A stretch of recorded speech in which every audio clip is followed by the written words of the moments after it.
Assalamualaikum warahmatullahi wabarakatuh. Waalaikumsalam. Salam Waalaikumsalam warahmatullahi warahmatullahi wabarakatuh. wabarakatuh. Salam Salam. sejahtera bagi kita semua. Salam budaya. Om Swastiastu. Om Om Swastiastu. Sampurasun. Rekan-rekan peserta dialog virtual yang saya banggakan, pengurus Citra Serikandi Indonesia, ibu-ibu Citra Serikandi Indonesia, para mahasiswa, serta para pemirsa dimanapun Anda berada. Selamat siang, Alhamdulillah kita semua selalu diberi rahmat, sehat, barokah dari Tuhan Yang Maha Esa, Allah Subhanahu wa Ta'ala. Terima kasih kami ucapkan kepada para pembina Citra Serikandi Indonesia, CSI, Prof. Yudi Aryani, Prof. Sri Rohana, Prof. Novi, dan para peserta atau para pembina Citra Serikandi Indonesia, khususnya Profesor Si Rustianti yang selalu semangat untuk mengkoordinir acara dialog virtual ini. Dan dialog virtual ini diselenggarakan 2 minggu sekali, hingga tak terasa pada hari ini merupakan dialog virtual yang ke-40. Nah, tidak lupa kami haturkan terima kasih kepada Bapak Profesor Ganjar Kurnia selaku Ketua Pusat Digitalisasi dan Pengembangan Budaya Sunda, PDPBS, beserta Pak Dr. Teddy, Pak Taufik, dan jajarannya yang telah mensupport dialog virtual Citra Serikandi Indonesia, komunitas perempuan cendekia hingga saat ini. Pada siang hari ini hadir di tengah-tengah kita para narasumber yang luar biasa, cantik, cerdas, soleha, bahasa Balinya jegek ya, dan duek, yang akan membagikan ilmunya mengenai gaya hidup sehat sebagai upaya mewujudkan kesejahteraan jasmani dan rohani, yakni Ibu Dr. Putu Chandrawati. Selamat siang, sudah hadir ya? Ya, selamat siang, siang. Prof. Ibu Dr. Dewi Tugarini, selamat siang. Selamat siang, Prof. Selamat siang semua Bapak, Ibu, dan rekan-rekan yang hadir. Ya, kemudian selanjutnya Ibu kandidat doktor ini, Ibu Nok Narsibah. No. Mana? Iya, Nok Nasibah. Nah, ini dari ketiganya dari disiplin ilmu yang berbeda, kemudian juga jarak kotanya juga berbeda, bahkan ada jauh di pulau ya, di Pulau Bali. Dan juga selain disiplin ilmu berbeda, budayanya berbeda, agamanya berbeda, tapi alhamdulillah nanti kita bersatu, berkolaborasi, membahas ilmu bagi kita semua, berbagi ilmu. Alhamdulillah pada hari ini bisa hadir. Terima kasih sekali lagi ya kepada narasumber yang pada kali ini mau berbagi kepada CSI dan kepada kita semua para mahasiswa. Nah, selanjutnya ketiganya ini punya trik-trik khusus ya untuk bagaimana manage sehat jasmani rohani dengan cara-cara tersendiri, baik cara-cara di kampus maupun di masyarakat, dengan budaya lokalnya atau dengan latar belakang agamanya, yang nanti bisa kita tanyakan apa sih itu semua ya. Baik, saya ingin bertanya ini kepada pertama nih yang paling muda, ternyata umurnya, waduh masih muda sekali, 30 berapa ini? 36. 39, Prof. Aduh, 39. Aduh, masih muda, muda belia ya. Nah, masih muda belia. Begini, Ibu, aduh disebut Ibu juga terlalu muda ya. Mbak ya, atau di sana Mbok ya. Mbok. Iya, Prof. Boleh, Mbak Prof. Putu ya, dari Unmas Denpasar ya, dosen bahasa Iya, Inggris. Ya, dosen bahasa Inggris. Kalau Ibu Dewi Turgarini dari Ilmu Gastronomi UPI, dan ya, satu lagi kandidat doktor Ustazah ini, Ibu Nok Nasibah dari Universitas Islam Nasional Sunan Gunung Jati. Betul nggak, UIN teh? Nah, pilih lepat. Mohon Ya, izin negeri, Prof. oh negeri itu kan lepat tuh ya, segitu tetangga dengan ini saya, dengan rumah saya itu dekat ya. Nah, baik, khususnya di sini ada juga banyak Negeri. mahasiswa ya, mahasiswa yang bergabung. Kita tanyakan nih, kalau Bali itu sudah terkenal seantero dunia ya, budayanya, kemudian juga seninya, kemudian juga secara ritual agama Hindu yang banyak dengan berbagai upacara yang sangat terkenal sehingga orang lebih mengenal nama Bali daripada nama Indonesia ya. Kalau kita pas pas keluar negeri itu, oh tahu Indonesia ada ya di beberapa di mana Indonesia katanya. Oh terus kemudian Bali, oh iya ya Bali, jadi lebih dikenal Balinya gitu ya. Nah, Bu Chandra berasal dari Bali ya. Kalau kita melihat Bali, kalau di Sunda mah ya, kita bisa melihat kalau di Sunda itu nuka dele, nuka ambe, nuka renge. Nah, bahasa Indonesianya, apa yang kita lihat, apa yang kita cium, dan apa yang kita dengarkan sudah memberikan identitas ciri khas bahwa itu Bali. Wah, dari apa yang dilihat itu termasuk puranya, termasuk berbagai hal yang terkait dengan kesenian Bali-nya gitu ya. Nah, kemudian itu yang terlihat. Yang Kak Ambe ada aroma yang khas ya, dupa. Kemudian yang karengse, karenge, yang karenge tuh yang kedengaran. Orang Bali kan semuanya hampir tiap hari bahasa daerahnya ciri khas banget. Walaupun bahasa Indonesia Balinya kelihatan aja dede ya. Walaupun bahasa Inggris kelihatan. Nah ini yang terdengar. Belum lagi gamelan. Gamelan lagi, gamelannya ciri khas. Jadi hampir terdengar sangat nyaman itu gerantang ya. Kecuali kalau dipertunjukkan ada gamelan Bali. Nanti di sini juga ada Bu Sus ya bisa nanti menambahkan kita dialog. Nah, yang saya ingin tanyakan ini mahasiswa juga kemarin bertanya, Bu, kalau di Bali itu banyak sesajen-sesajen makanan yang segar-segar, buah-buahan, kemudian bunga pun segar ya dan yang harum. Jadi bunga buah yang segar, yang harum, bunga yang harum, buah yang segar dan bagus-bagus makanan. Saya pernah diberi makanan kalau nggak salah dengan Ibu Niluh Sukawa itu ya waktu di kampus isi Bali itu juga enak banget ternyata boleh dimakan ya. Tapi kalau nih orang yang lewat gitu ya, ini boleh nggak dimakan pertanyaannya? Diambil, ngambil, dan untuk apa sih tujuannya kalau sering banget, hampir setiap hari nggak pernah jeda, sesajen-sesajen itu ada.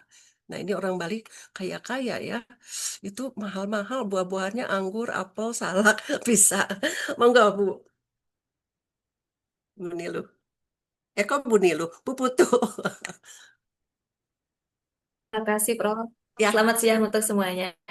ya, Hadirin yang saya hormati, pada kesempatan kali ini, langsung saja kalau perihal sesajen, apa yang terlihat ketika masuki atau menginjakkan kaki di Pulau Bali, itu seringkali menemukan sesajen yang terdiri atas buah, daun, bunga, ada juga tirtanya, air sucinya. Nah, itu sesungguhnya pengejawantahan dari apa yang ada dalam kitab suci kami, Prof, ada di dalam Bhagavad Gita. Itu ya. disebutkan bahwa Patram Puspam Palantoyam Yome Bhaktiya Prayasyati Mm-mm, Tadaham Bhakti Upartam Asnani Prayatatmanam itu artinya apapun yang kau persembahkan kepadaku jika itu harusnya cukup berupa buah, bunga, daun, dupa dan air suci dan jika itu dilandasi oleh perasaan yang tulus ikhlas itu aku terima. Itu mm-mm. dasarnya, Prof. Jadi Ya, segala persembahan itu yang kami sebut Banten mesti didasari atas niat yang mm, suci dan tulus ikhlas. Kemudian yang dipersembahkan juga tentunya kalau memang itu berupa makanan atau buah-buahan harus berupa yang bersih, yang mm-mm. sehat, yang Yang sehat. sesungguhnya ya, yang karena setelah dipersembahkan kepada Ide Sang Yang Widiwasa juga akan kami bisa konsumsi kembali. Emang tujuannya seharusnya seperti itu, Prof. Dan jika memang ada yang umat lain pun yang berkenan itu Boleh kami ya. akan senang juga, Prof. Dan itu tidak ada larangan untuk hal itu. Ketika sudah diminta kembali setelah dipersembahkan, kami istilahkan dengan kata tunas. Ya. Kami minta kembali. Nah, itu adalah makanan yang sudah diberkati. Demikian, Ya. Prof. Jadi Aduh, itu kami alhamdulillah. sebut sebagai prasadam. Itu sudah Prasadam ya. diberkati. Ya karena di jalan-jalan Sehat itu, Prof. Sehat. sehat ya, di Hmm. pertengahan, di perapatan, sudah Iya. jelas ya diisi Bali kan saya melihat ada pura-pura gitu. Dan waduh kayaknya kok enak-enak banget gitu. Dan segar-segar. Nah, ternyata nih para mahasiswa kalau nanti ke Bali boleh diambil tapi izin ke siapa? Soalnya kan nggak ada yang menunggu. Boleh asal ngambil atau gimana? Sebenarnya kalau izin itu tidak ada istilah kita harus izin dulu kepada karena kan pengaturan itu kan Oh, terus ikhlas, Prof. Jadi ngambil yang aja gitu mengaturkannya ya? pun kita tidak tahu siapa yang mengaturkannya. Kalau memang itu Oh, di tempat umum tidak ada larangan yang tertulis mengenai itu kecuali kalau memang di pura-pura yang bersifat lebih spesifik, nah itu jelas ya, siapa yang menjadi bagian dari tempat bagian. tersebut yang menyajikan aturan itu juga jelas. Itu, Ya. Prof. Nah, itu katanya ketika sudah memberikan sesajen yang terbaik, membuat bahagia, katanya bahagia, kemudian rasa nyaman, tentram, sehat, lahir batin, betul itu. Tentu saja, Prof. Karena sama Kalau dengan memang itu ibadah, sudah sama dengan dasari, ya itu wujud dari ibadah. Dan nantinya juga kalau di Bali sendiri itu dibungkus dengan kreativitas, Prof. Jadi ada unsur seni dan budaya yang masuk di sana. Hmm. Mungkin itu juga memberikan rasa puas tersendiri Ya. karena ada ukiran dari janur yang mewadahi aturan-aturan itu, persembahan tersebut. Adalah kreativitas masyarakat penduduk lokal yang seringkali berbeda dari satu daerah antara satu daerah dengan Ya. daerah lainnya. Nah, itu bagus ya. Saya Gitu, kemarin baru Prof. minta foto ke Profesor Niluh ya. Khusus foto foto-foto untuk sesajen di upacara-upacara. Kalau ini kan di jalan-jalan. Aduh, bagus-bagus sekali ya. Ternyata sudah ada juga industri ya, industri kreatif untuk menjual sesajen-sesajen itu dengan ukiran-ukiran yang bagus-bagus. Jadi membuat para khususnya masyarakat di sana punya penghasilan khusus untuk sesajen ya. Betul, Prof. Betul Ah, sekali. bagus. Ya, nanti nanti bisa ditambahkan oleh Prof ini ya. Saya manggilnya Niluh ya. Tadi Prof manggil Niluh. susah. Ya, bagus. Alhamdulillah nanti mungkin dari teman-teman ada yang bertanya juga. Yang kedua nih, sebagai dosen bahasa Inggris, dari penelitiannya kan ada trik-trik tertentu supaya mahasiswanya itu senang untuk belajar bahasa Inggris dan malah sehat juga gitu ya. Ini penelitiannya bagus sekali ya. Padahal yang saya tahu ini di Bandung khususnya waktu saya sekolah dulu itu paling paling takut pakai bahasa Inggris karena nggak bisa-bisa. Jadi kalau guru bahasa Inggris datang pada ngumpet gitu ya. Tapi ini ada trik khusus. Maka ceritakan bagaimana cara untuk menilai ukurannya. Kok setelah belajar dengan cara Bu Putu ini, mahasiswanya jadi sehat lahir dan batin, katanya. Baik, Prof. Ya. Izin, Prof. Ini adalah bagian dari pengalaman pribadi, mungkin tidak berlaku general bagi semua Sebentar, orang. boleh ditayangkan file yang Oh, terakhir ya, Mas file Masaka? Uh-uh. Yang file keberapa nanti silahkan. Yang terakhir ya. bagian yang ini, Prof. Mungkin dari bagian ini, Prof. Otak, gambar otaknya, Prof. Ya,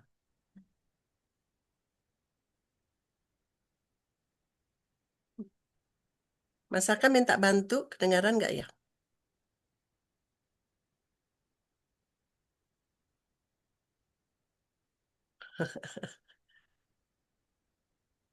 Masaka. Oh iya ini. Yang bagian terakhir, hampir terakhir.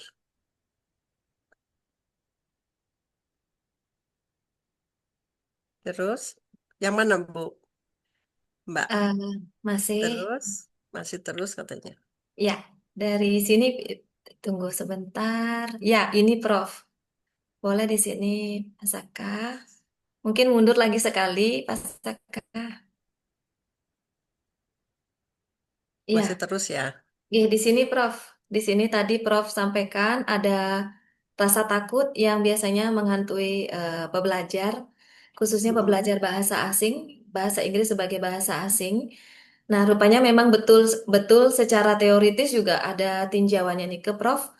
Teori Mm-mm. kecemasan dalam belajar bahasa asing yang oleh Mm. Horwitz dan Cope sudah dari sejak 1986 itu sudah disampaikan beberapa hal yang sering kali muncul dalam pembelajaran bahasa Inggris. Ada kecemasan komunikasi, kecemasan pada saat ujian, kemudian kecemasan akan ketakutan Mm-mm. akan evaluasi negatif dari orang lain. Nah, jika hal ini memang terus-terusan muncul dalam kegiatan pembelajaran bahasa Inggris, akan berdampak buruk bagi pembelajar sendiri dan bagi lingkungan belajar tersebut. Ada rasa stres di sana dan otomatis akan berpengaruh pada performa akademik dari siswa. Namun Mm. sesungguhnya jika rasa rasa takut, rasa cemas ini di ambang wajar, di taraf yang wajar, sesungguhnya bisa menjadi fasilitator yang mendukung Ya. pembelajaran bahasa Inggris menjadi lebih baik lagi. Karena mereka ada rasa semangat untuk belajar lebih, berupaya lebih, tanpa harus mengalami tekanan yang begitu hebat. Mm. Kemudian tolong maju slide-nya, Mas Aka. Setelah ini ya.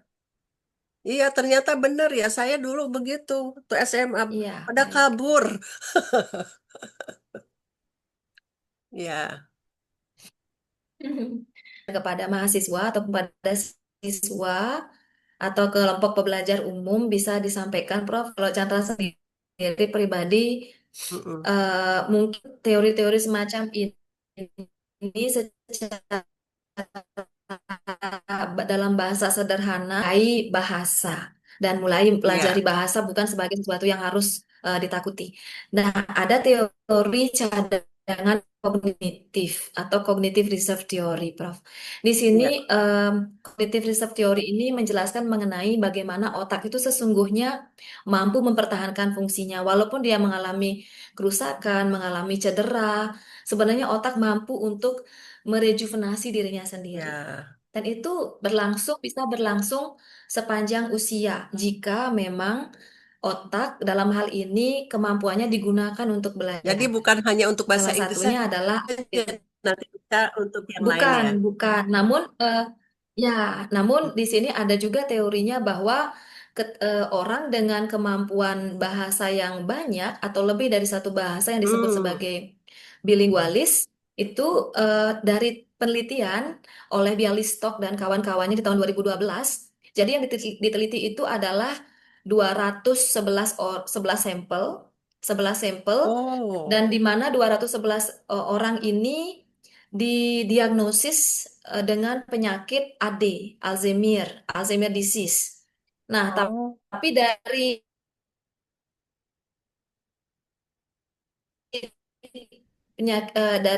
202 kelompok, satu sebagai kelompok bilingual dan satu sebagai monolingual.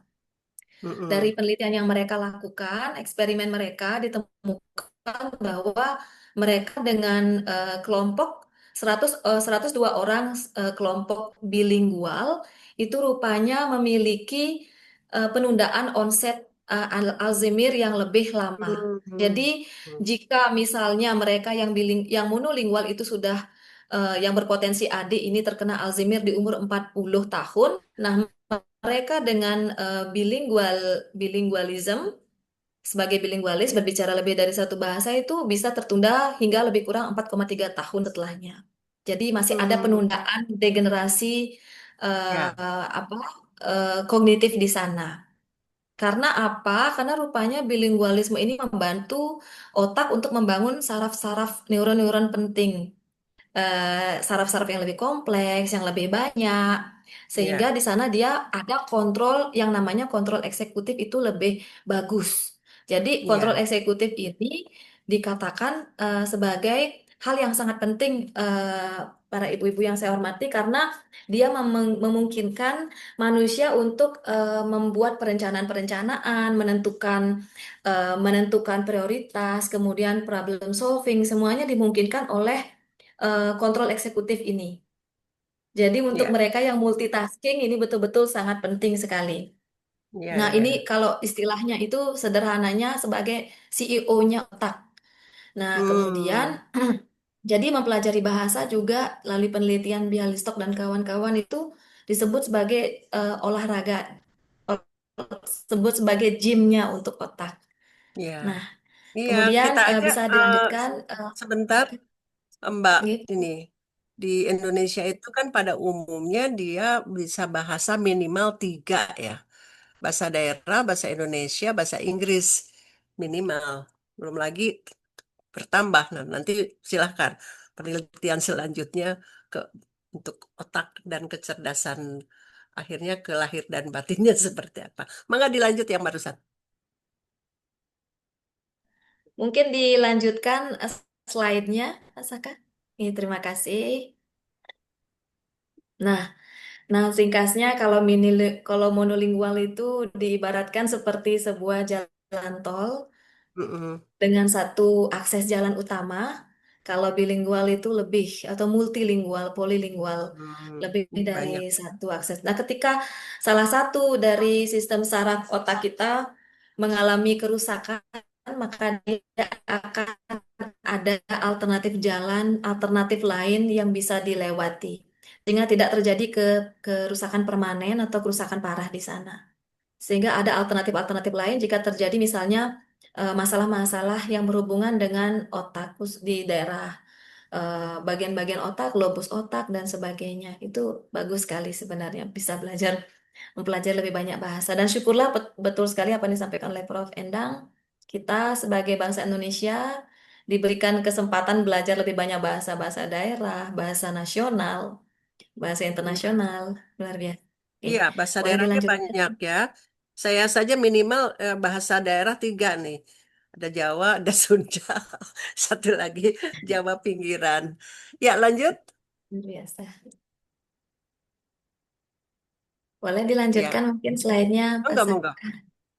Masaka dilanjut katanya. Ada yang gambar itu ya. Ya, baik. Nah, ini kontribusinya saja secara ringkas mungkin saya sampaikan saja ke gambar ini kontribusi. Ya, baik. Kalau dari segi eh nah, yang tadi ada mungkin balik dulu Mas Saka satu satu slide sebelumnya baru ke sini. Nah, ya, karena tadi tulisan ini kan bagaimana belajar bahasa asing dalam hal ini bahasa Inggris memberikan kontribusi mental dan fisik. Nah, ini untuk kontribusi mentalnya dapat diringkas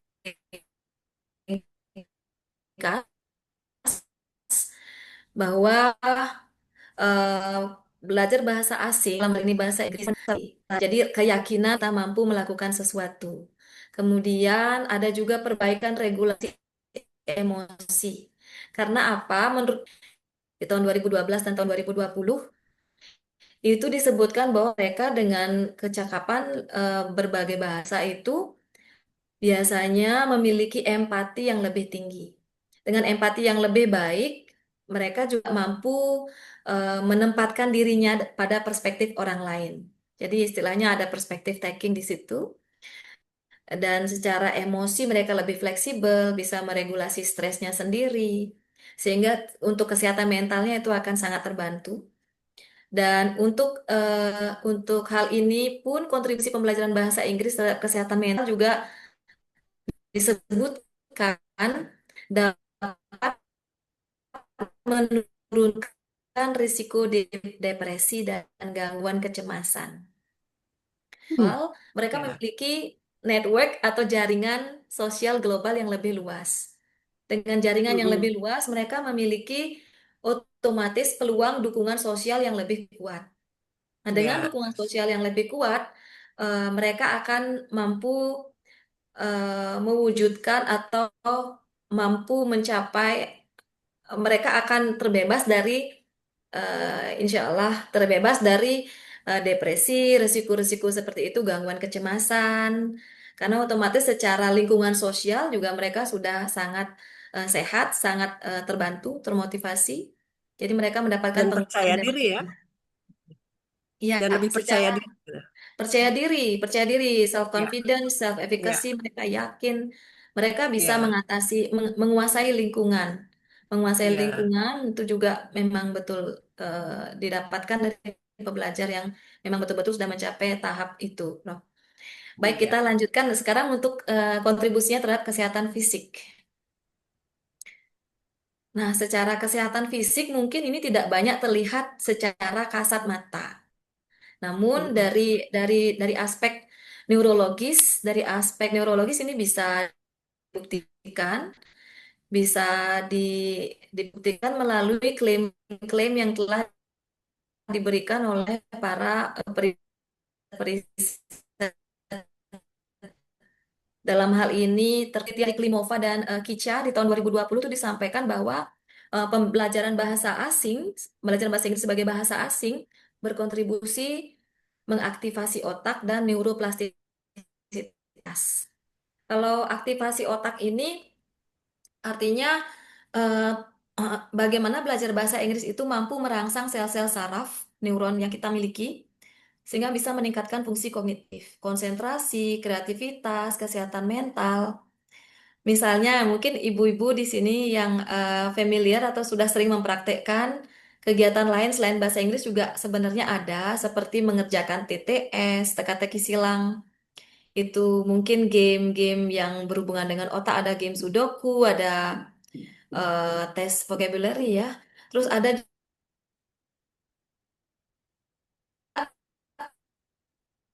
teknik lain, teknik neurofeed. Dan untuk konteks kali ini sesederhana belajar bahasa asing juga sangat baik untuk aktivasi otak. Kalau ini neuroplastisitas, plastisitas ini dimaksud adalah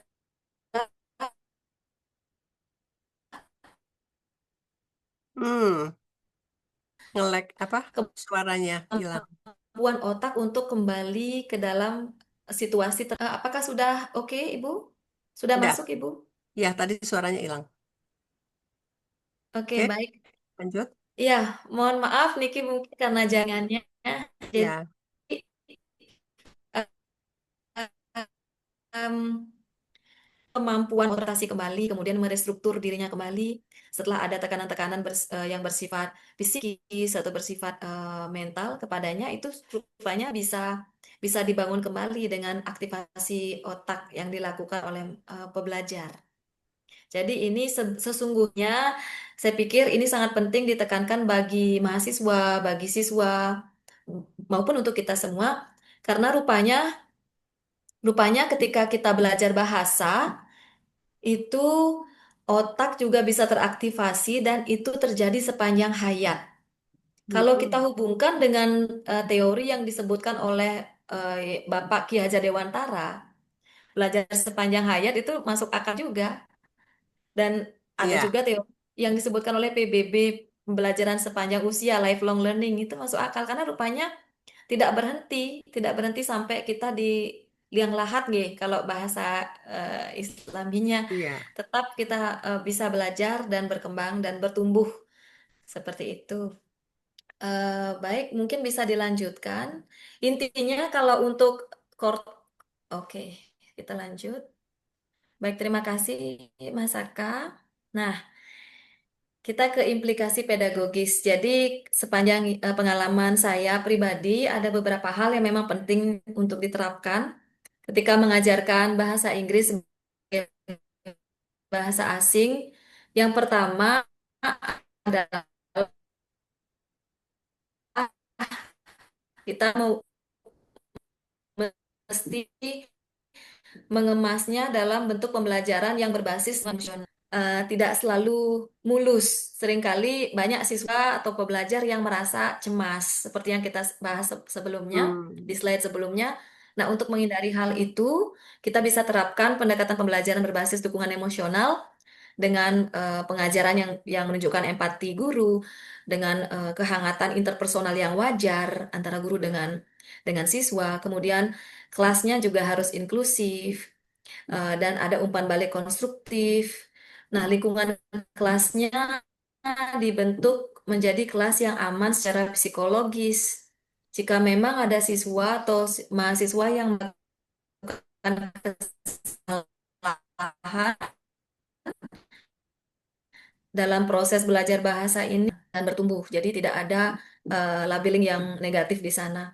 Kemudian tidak ada evaluasi berlebihan tanpa bullying dan mereka juga memiliki kesempatan serta hak untuk berekspresi, untuk berargumentasi, untuk berkembang.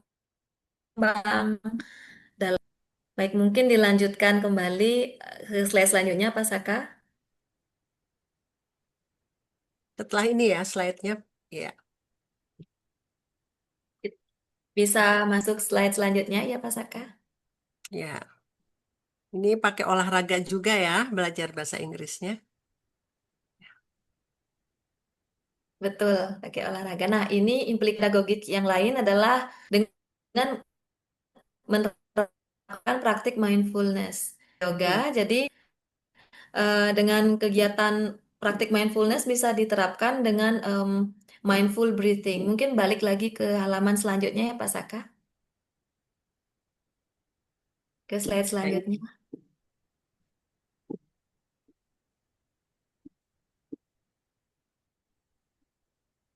Sebelumnya, Pak Saka, 2 slide sebelumnya. Sebelum simpulan ya, yang tadi yang ada olahraganya ya. Yang ada Yang gambar ini ya. olahraganya, betul. Nah, ini.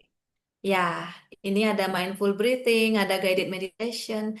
Nah, kalau yang mindful breathing mungkin bisa kita terapkan tidak tidak hanya dalam pembelajaran bahasa Inggris, juga dalam kehidupan Mm-mm. sehari-hari juga baik. Karena ada teknik-teknik mengolah nafas, ada aturan, ada banyak variasi aturan, tapi yang saya suka itu ada 478. Ibu-ibu ada 478, gimana kita menarik nafas selama 4 menit, kemudian Hmm. menahannya selama 7 menit, dan Hmm.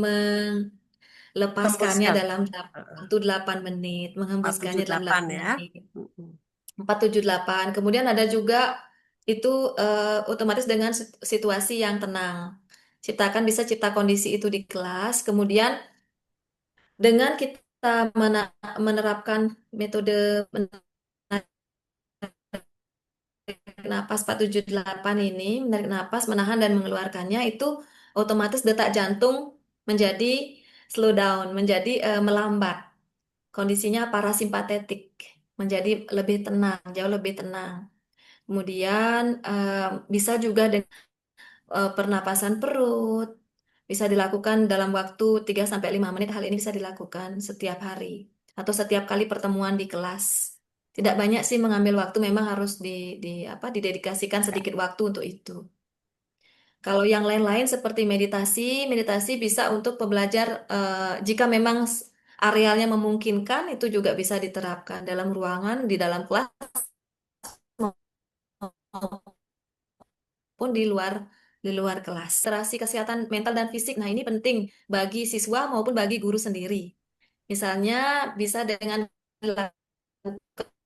permainan yang diselingi dengan gerak tubuh, tidak melulu duduk di dalam kelas, bisa Ya. mungkin diadakan break, jadi mahasiswa bisa berdiri, memutar badan, menggerak-gerakkan kepala secara perlahan, terus stretching lah istilahnya, Mm-mm. stretching, ada brain breaks, jadi otaknya ada istirahat di sana. Dibuat Kemudian nyaman dan selain itu bahagia juga ya. penting ya, betul, betul sekali, Prof. Ada literasi hidup sehat, mungkin bisa disampaikan ke siswa dan juga baik bagi pengajar, bagaimana Iya. tidur yang cukup dan berkualitas, kemudian nutrisi yang seimbang, mungkin nanti akan dibahas lagi oleh Ibu Ibu Dewi. Dewi. Mm-mm. Setelah ini, nutrisi yang seimbang juga baik untuk kesehatan. Sebenarnya tidak tidak selalu bagus karena akan menguras menguras kerja neuron. Jadi efisiensi neural otak menurun karena terlalu banyak. Bisa di counter dengan praktik mindful breathing ataupun guided meditation di sana. Meditasi yang terpandu dari guru kepada siswa. Nah, ataupun jika memungkinkan dan ada tersedia area hijau di sekitar sekolah itu bisa dilakukan, disediakan waktu untuk restore fokus dengan keluar dari ruangan kelas, melihat suasana yang hijau-hijau, yang segar-segar, yang asri. Nah, itu bisa merefresh lagi kondisi otak siswa maupun pengajarnya. Baik, sepertinya lanjut ke slide selanjutnya, Pak Saka, mohon izin dilanjutkan. Jadi simpulannya pengalaman belajar bahasa Inggris adalah sebuah pengalaman multidimensional. Ada banyak hal, aspek yang terlibat di sana. Tidak hanya kemampuan akademis saja yang dituntut, tapi juga ada kestabilan mental dan keprimaan fisik di sana. Sehingga dibutuhkan integrasi psikologi pendidikan, neuroedukasi, yang menjadi strategi yang bagus untuk pedagogi kita agar memberikan dampak positif dan maksimal bagi mereka yang belajar bahasa Inggris sebagai bahasa asing. Demikian yang ingin saya sampaikan. Terima kasih banyak atas waktu dan kesempatannya. Atur Ya, nuhun. thank you. Thank you. Terima kasih. Ya, alhamdulillah ya, tadi kita sudah punya referensi ya, tambahan ilmu, mulai dari bagaimana sesajen di Bali yang punya nilai ya, nilai kalau di bahasa Islamnya itu kan kita harus selalu memberikan eh, itu kan semacam ibadah ya, yang tulus, belajar ikhlas, belajar juga kepada orang, kepada siapapun harus menghargai dengan apapun yang terbaik gitu kan. Itu semuanya yang terbaik yang disuguhkan menjadi seni yang indah itu. Dari tampilan saja sudah bagus. Ada mulai dari bunga tadi janur ya, janur sampai ke buah-buahan dari tampilan sudah bagus, kemudian dimakannya juga enak tuh. Soalnya ada selain buah-buahan kan ada makanan yang lain. Dan juga tadi bagaimana pembelajaran bahasa Inggris yang membuat percaya diri ya hanya. Kalau percaya diri kan membuat kita jadi sehat secara uh, ya secara dari dalam ya, sehat, rohani, jasmani, dan kalau perempuan jadi selalu cantik, kalau laki-laki ganteng gitu ya, Mbak, bener. Betul, Ibu. Setuju, Ibu. Iya, oke. Makasih Mbak Putu. Nanti barangkali ada TikTokan ya pertanyaan dari mahasiswa atau dari teman-teman yang lain. Sekarang kita lanjut nih dari sesajen dan bagaimana belajar bahasa Inggris dengan trik-trik tertentu. Kita menuju ke gastronomi nih. Ada di sini ahlinya, Ibu Doktor Dewi. Nah, Assalamualaikum. Iya. salam. Nah, aduh, ini Bu Dewi. Kalau lihat Bu Dewi tuh lihatnya makanan yang enak-enak aja. Ya, soalnya Iya, pernah Pak. saya ini disuguhin makanan yang enak-enak di mana tuh di Subang ya.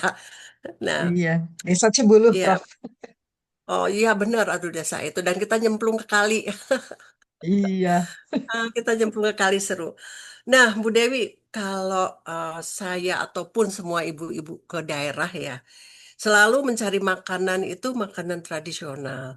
Ke Surabaya, rujak cingur, ke Jogja, gudeg, ke Manado, bubur Manado, ke Solo, nasi liwet. Ciri khas ya, dan itu mengangenin gitu ya. Tapi kalau nggak nemu, rasanya kok nggak afdol kalau udah jauh-jauh ke sana ya. Tapi sekarang nih banyak nih makanan-makanan yang unik, yang bikin ketagihan khususnya anak-anak muda nih. Ini mahasiswa Al-Ghifari nih di depan kampusnya tuh kan banyak sekali jajanan mulai dari seblak lah, kemudian cireng, bakso, dan lain-lain dengan level-level pedes yang aduh teramat-amat pedes ya.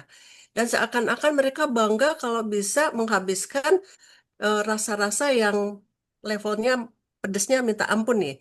Tapi ujung-ujungnya akhirnya diare lah, mah lah, dan lain-lain. Nah, bagaimana nih menurut Ibu Dokter Dewi yang selalu berkecimpung makanan-makanan gitu ya. Makanan enak tapi sehat, tapi mahasiswa pun jadi ketagihan gitu, jangan seblak aja gitu. Dan mungkin di Bali juga kata Mbak Putu ternyata seblak sudah sampai ke Denpasar, ke Bali juga nular gitu. Ya, betul, Ya, Prof. Ya, iya. ya Mangga. Baik, Prof. Iya, izin untuk menyampaikan. Jadi pada Ya. dasarnya kita secara etnis itu sudah dibekali dengan palate taste. Jadi lidah kita itu sudah punya cita rasa yang standar sebetulnya. Jadi memang kalau jenis makanan yang tradisional itu umumnya punya rasa yang standar yang tidak terlalu terlalu apa dominan salah satu rasanya biasanya ya Prof ya. Jadi nenek moyang kita itu sudah menciptakan rasa itu yang memang umami dan bisa dinikmati oleh tubuh gitu ya. Nah, Ya, ini memang pada dasarnya kalau kami ya, kalau kami para ya. gastronom itu kalau makan sudah tidak pakai bahan tambahan yang lainnya, bahkan sambal pun itu kami sudah tidak menambahkan dengan jumlah yang banyak. Jadi hanya testing aja sebetulnya gitu. Mm-mm. Karena kalau kita sebagai manusia itu sudah dibekali cita rasa yang sudah baik gitu ya. Jadi kalau Mm-mm. misalnya ada penambahan rasa pedas dengan berbagai level bahkan sampai level 10 itu Mm-mm. sebetulnya ada hubungannya dengan kondisi emosi dari si penikmatnya gitu ya, Prof Mm-mm. ya.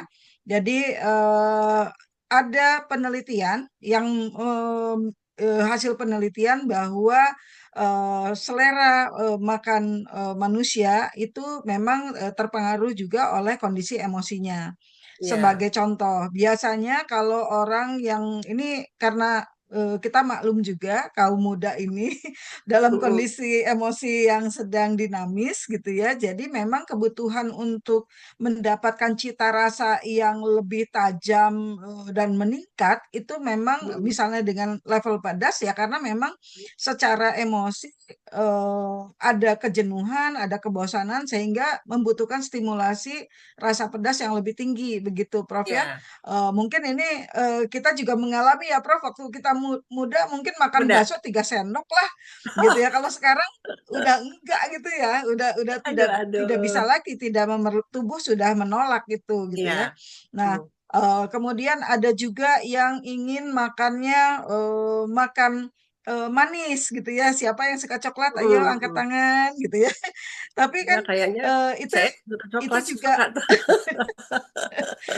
sebetulnya pilihan makanan kita setiap hari itu dipengaruhi oleh kondisi emosi kita masing-masing, Prof. Mm. Hari ini kenapa kita pengen makan pedas? Kenapa pengen makan bakso?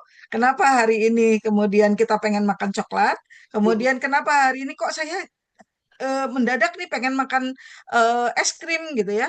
Atau Ya, kok saya pengen makan seafood? Itu ya. sebetulnya kalau saya kalau Itu sedang masih makan masih bagus. bersama.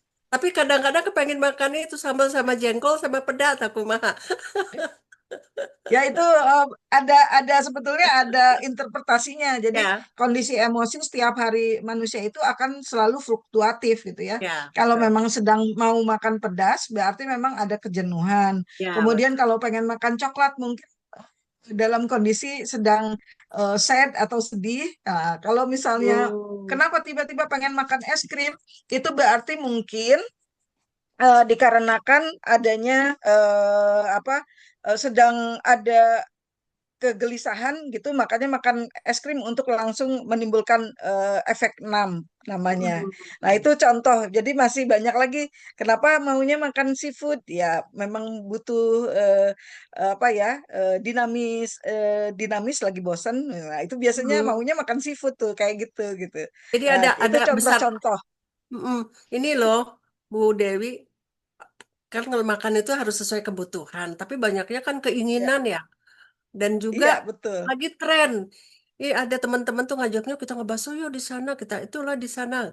Ada makanan, sekarang kan banyak sekali medsos itu yang menawarkan berbagai iming-iming kuliner ya. Tak eta tah Iya betul. anu matak.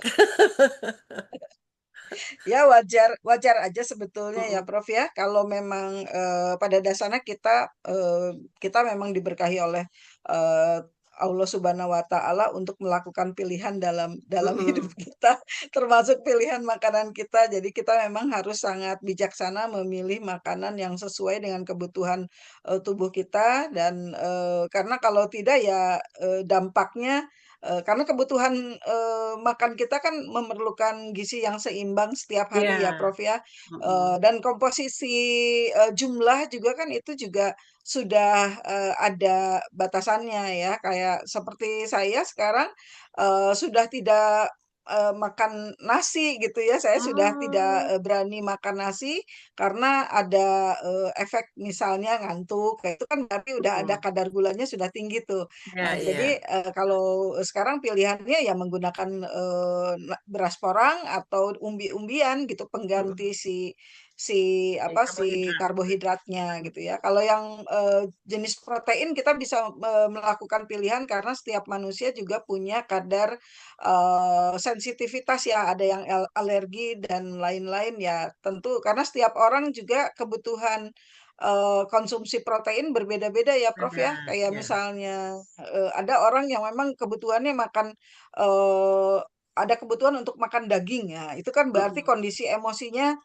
sedang butuh support Ya, protein bentuk daging. Nah, itu akan lebih menunjang untuk meningkatkan mood boosternya gitu ya. Nah, itu adalah ya. contoh-contoh yang kita perlu pahami, mengenali diri sendiri sebetulnya kebutuhan kita keseharian itu seperti apa dan juga apa yang tersaji gitu ya. Ya, Mm-mm. mungkin bagi kita yang sudah dewasa bisa melakukan pilihan itu untuk yang muda mungkin yang hadir di sini Iya, para mahasiswa ya mahasiswa. kalau kalau misalnya melakukan pilihan jenis makanan berarti Anda tadi saya sudah menyampaikan bahwa kondisi emosi Anda itu akan Ya, menentukan pilihan makanan Anda. Nah, itu sekarang mudah-mudahan bisa mengenali kondisi saya hari ini seperti apa, berarti Anda butuh memproses emosi lebih baik lagi gitu untuk ya. manajemen rohaninya gitu, Prof.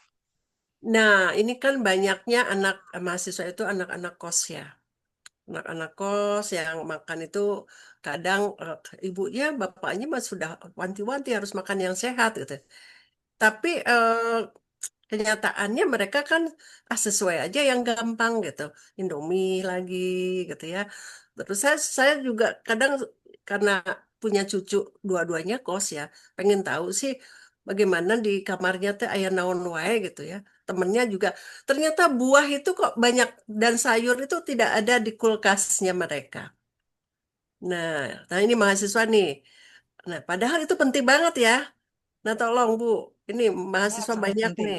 Iya, Buah segitu buah pepaya itu paling murah tapi manfaatnya kan paling luar biasa katanya ya. Mangga. iya betul. Iya, jadi pada dasarnya kebutuhan setiap hari kita kan memerlukan yang pertama adalah protein, karbohidrat ya. Protein itu dari nabati itu nggak mesti daging ya. Itu Mm-mm. bisa juga dari kacang-kacangan gitu ya. Kalau memang secara ya namanya kita paham ya mahasiswa kan kondisi finansial juga fluktuatif gitu ya. Jadi ada Ya, pilihan gitu. Protein kalau tidak bisa beli daging ayam, sapi atau ikan, Anda bisa memilih tahu tempe sebagai proteinnya. Kemudian mm, kalau karbohidrat Anda bisa memilih ya kalau mungkin untuk anak muda masih bisa ya makan nasi ya. Tapi kalau ya, untuk yang kita di atas usia 35 ke atas sepertinya harus mulai mengurangi hal tersebut gitu ya. Dan kemudian sayur, fiber itu penting sekali karena kalau tidak ya, kasihan ya perut Anda gitu. Kemudian juga vitamin itu penting sekali untuk meregenerasi sel karena setiap hari itu diregenerasi. Kemudian juga tadi buah ya, buah itu ya, buah, kemudian sayur, kemudian juga susu ya, itu juga mm, penting. Nanti kan Anda bisa ada pilihan juga untuk minum susu yang hewani atau juga dari yang kedelai gitu ya. kedelai. Ini menjadi pertimbangan dalam sehari itu setiap kita mengkonsumsi makanan itu harus diperhatikan bahwa Anda sudah memperhatikan komposisi gizi dari yang Anda nikmati setiap harinya. Supaya tidak ini ya, Prof. Lihat dah, Ya, Prof. Endang itu ini hasil makan lalapan dan buah-buahan sepertinya yang sehingga lebih kinclong daripada kita gitu ya.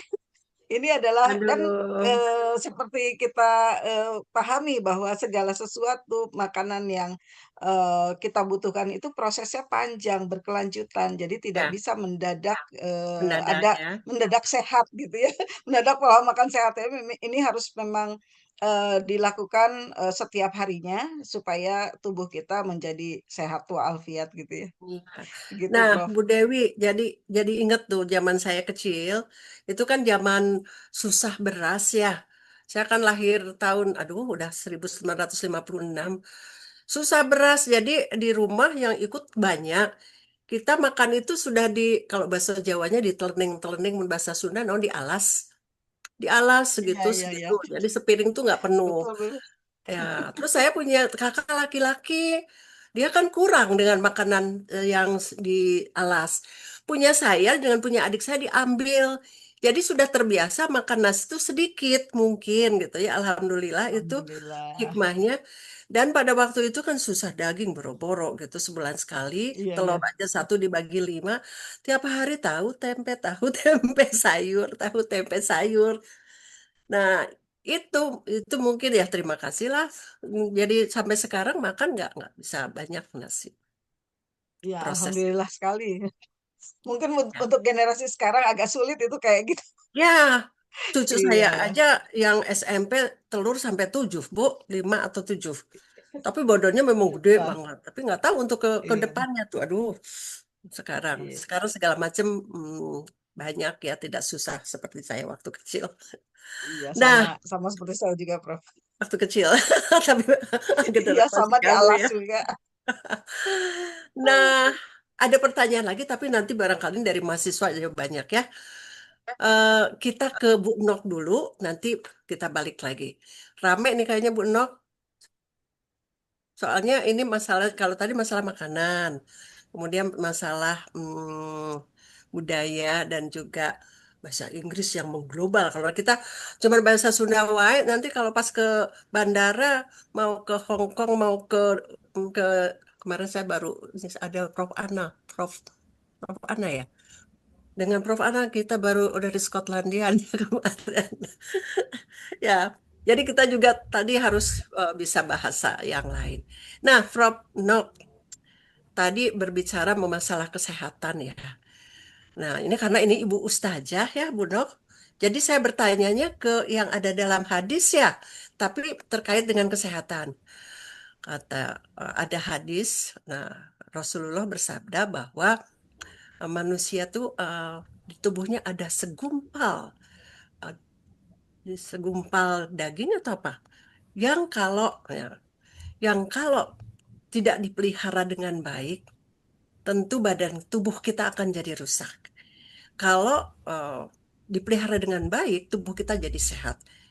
Dan segumpal daging itu ternyata maknanya itu ada dua. Ternyata itu hati. Hati itu kan bagi tubuh kan luar biasa pentingnya ya, menyaring berbagai racun, satu. Tapi juga hati secara simbolis bahwa kita menjadi penyakit hati itu kita suudon, kita goreng hati, kita marah-marah, kita gampang, apalagi yang ngomongin batur wae, tidak pernah ada hari ngomongin batur. Nah itu bagaimana tuh? Betul nggak dirasakan, tapi betul juga ya kalau kita terus we ngomongin batur, terus panas batur, jadi pikiran kita terus-terusan tidak sehat jasmani dan rohani ya. Apalagi tadi segumpal daging itu kalau tidak dirawat dengan baik, ya karena makanannya tadi ada seblak, ada itu, ada ini si hati menyaringnya nggak benar. Tapi Bu Ustazah nih kayaknya yang lebih lihai nih. Aduh, mangga pertanyaan pertama. Ya, baik ya. Bismillah. Assalamualaikum warahmatullahi wabarakatuh. Waalaikumsalam. Wah, hatur nuhun Prof. Mohon izin ya. Ya, Terkait dengan hadis tersebut ya. Eh, ya. karena ini konsep apa gaya hidup sehat ya. Gayanya. Gaya hidup sehat saya melihat dari perspektif pendidikan Islam ya. Mm-mm. Ada beberapa komponen utama gaya hidup sehat. Nah, terkait dengan tadi kan secara kesehatan fisiknya sudah ya, kesehatan fisiknya Ya, mulai dari makanan, mengkonsumsi makanan dengan gizi seimbang, lalu fisik sudah. Nah, ini kan berimplikasi ya, apa yang kita ya, makan itu bila berdasarkan apa yang kita konsumsi, kalau misalnya kita uh, melihat kepada salah satu ayat Al-Quran gitu ya, yang menyatakan bahwa ketika kita mengkonsumsi makanan itu ada hal yang harus diperhatikan, halalan thayyibah begitu kan ya. Jadi yang pertama halal, yang kedua thayyib gitu kan. Halal itu artinya eh, ya itu secara hukum ya, secara hukum itu halal dikonsumsi. Namun tidak semua yang halal itu baik begitu ya, thayyib gitu kan. Jadi kita itu ketika mengkonsumsi sebuah makanan itu harus memperhatikan kehalalan dan kebaikannya. Contohnya makanan yang halal tapi tidak baik begitu ya. Artinya setiap orang itu ketika mengkonsumsi suatu makanan harus kenal tadi ya, ya sesuai dengan tubuh harus kita tadi ya, kata Bu Dewi, nggak semua tubuh mau menerima gitu ya mungkin. kenal Suaranya, posisi uh, dirinya gitu. Sudah hmm, diponis memiliki misalnya mohon izin Prof ini nge-lag gak? sudah, suaranya Sudah tersendat bagus apa, Prof? putus-putus. Sudah terkoneksi lagi. Ya. Misalnya seseorang yang memiliki penyakit diabetes mellitus misalnya ya, itu kan ada beberapa makanan yang harus dihindari. Walaupun itu halal, tapi karena tidak baik untuk Ya, dia, berarti itu harus dihindari. Dan itu memang yang harus diperhatikan tadi ya halal ya, jelas kehalalannya tidak perlu dibahas. Lalu baik, dan ini akan berimplikasi, apa yang kita konsumsi itu akan berimplikasi, berdampak kepada perilaku gitu kan ya, perilaku ya, kita. Makanya dalam hal ini terkait kolbun salim barangkali ya. Jadi ada catatan bagaimana supaya apa yang sudah kita konsumsi itu berdampak kita itu memiliki perilaku yang baik gitu kan. Yang baik mm-mm. artinya harus menjaga hati ya. Kolbun salim, Mm-mm. bagaimana cara menjaga hati gitu kan ya. Itu banyak cara. Misalnya yang pertama meningkatkan literasi ya. Mm-mm. Yang pertama meningkatkan literasi keilmuan terkait begitu. Karena dengan kita memiliki pemahaman terhadap suatu konsep atau apapun itu, kita akan mencoba setelah paham kita akan mencoba mengimplementasikan hal tersebut. Satu memperkaya literasi, lalu memahami dan mencoba apa namanya melaksanakan dalam kehidupan sehari-hari sesuai dengan Sehari-hari. konteksnya gitu kan. Iya, karena sebaliknya dari kolbun salim itu namanya kolbun mayit katanya ya. Saya ingat dulu tuh Hmm, ada kolbun mayit ya, lawan kata ya, dari kolbun walaupun salim salim itu. ya.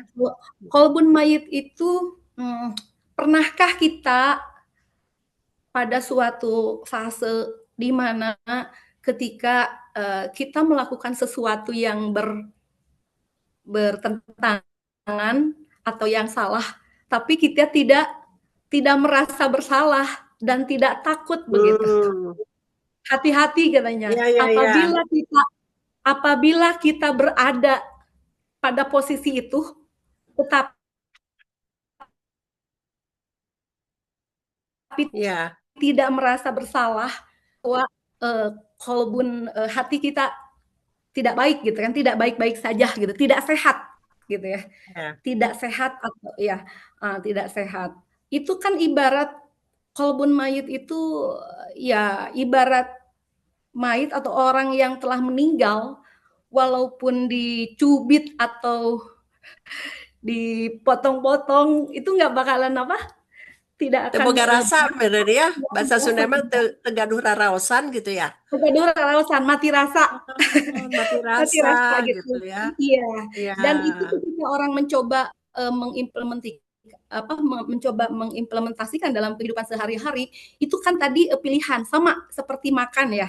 Seperti makan juga secara teori misalnya makanan yang halal dan yang baik itu A, B, C, D. Lalu yang masuk kategori makanan gizi seimbang itu seperti ini gitu kan. Tetapi ketika akan diimplementasikan, tahu gitu ya. Misalnya minum itu sebaiknya gitu kan ya. Sebaiknya misalnya 2 liter gitu ya, 1 hari gitu kan ya. Tapi realitasnya gitu ya. Ya, benar, banyak AIUEO gitu ya. Dan itu tuh ada kalanya kendati pun literasi. Jadi literasi yang bagus juga kadang belum tentu gitu ya. Ketika dalam tataran realitasnya begitu ya. Tapi memang sebaiknya gitu kan ya. Kan seperti tadi kan Prof katakan bahwa ketika kita hidup mencoba menerapkan apa-apa yang sudah kita ketahui gitu kan, lebih banyak keinginan ketimbang kebutuhan gitu ya. Nah dalam hal ini makanya diperlukan manajemen gitu kan, manajemen diri, manajemen manajemen diri kan, baik itu yang secara fisik maupun secara mental gitu kan. Kalau tadi Ibu Dr. Dewi mengatakan bahwa ya tadi kan pilihan ya, hidup itu kan pilihan, apapun yang kita pilih itu ada konsekuensi logisnya gitu kan ya. Saya jadi teringat lagunya siapa itu Cakrakan gitu ya kalau tidak salah yang Kekasih Bayangan. Kekasih Bayangan di lagu itu. Apa itu? Syair yang mana? Yang aku tahu engkau sebenarnya tahu, tapi kau memilih seolah engkau tak tahu. Gitu kan? Terus? Iya, artinya kan kadang semua orang itu kan jadi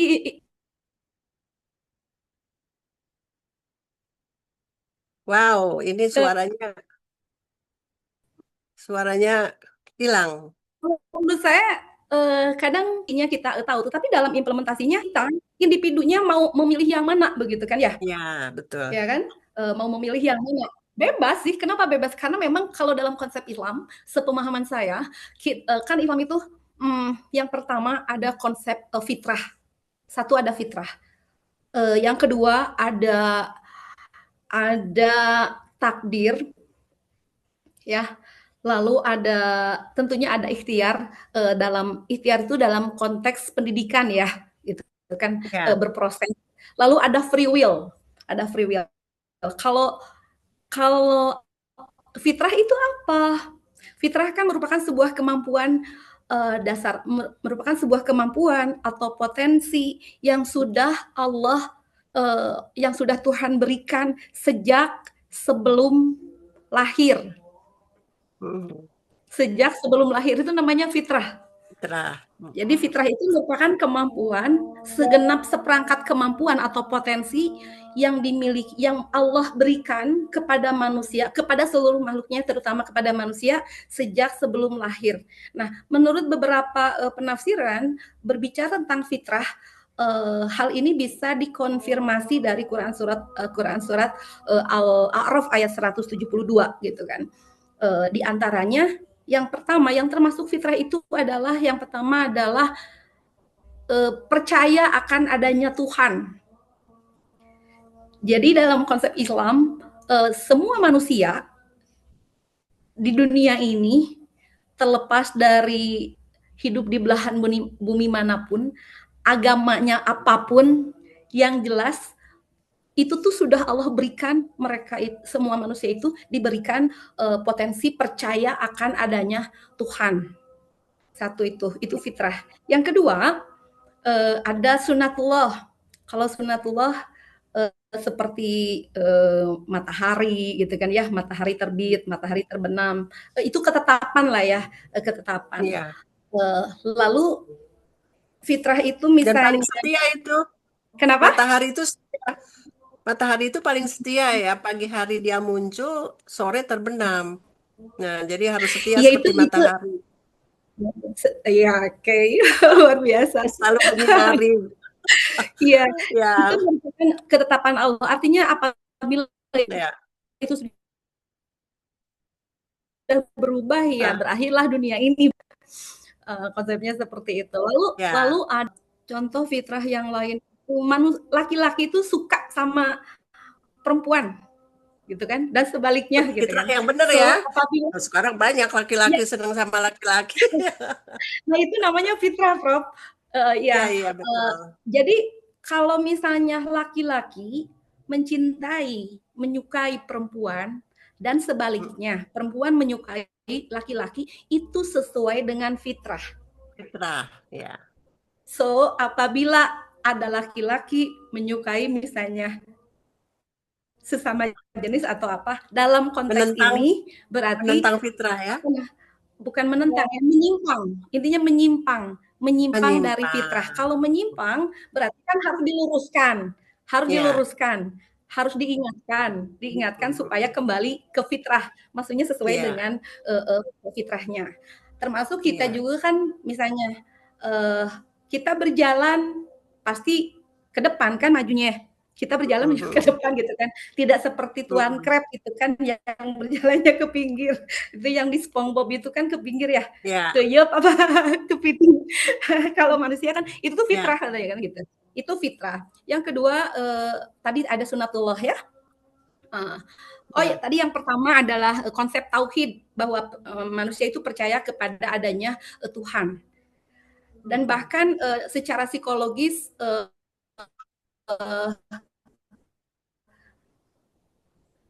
ada yang mengatakan bahwa selama manusia masih memiliki perasaan lah manusia itu percaya akan adanya Tuhan. Artinya manusia butuh agama. Selama manusia memiliki perasaan cemas, takut dan berharap, maka selama itulah manusia itu membutuhkan agama. Gitu. Lalu ada free will. Kenapa, Prof? Ya itu yang manusia normal gitu ya. Kan banyak yang nggak normal juga. Kita berbicara kondisi seperti yang sekarang kan ini motong ya, kondisi sekarang udah tahu disumpah jabatan pakai Al-Quran, pakai Alkitab, pakai apa gitu ya. Tapi nggak takut sama Tuhan kayaknya. Nah itu korupsi katanya kalau dari secara teori tadi kalau misalnya dianalisis itu masuknya kolbun mayit, Prof. Dan itu pilihan dia. Ketika yang sudah bersumpah, ya kan hidup pilihan ya. Ketika sudah bersumpah, namun dia melanggar atau menyimpang, itu kan pilihan dia. Bukan berarti dia tidak tahu, begitu kan ya? Secara ininya ya. Bukannya dia tidak tahu sih, tidak boleh. Tahu gitu.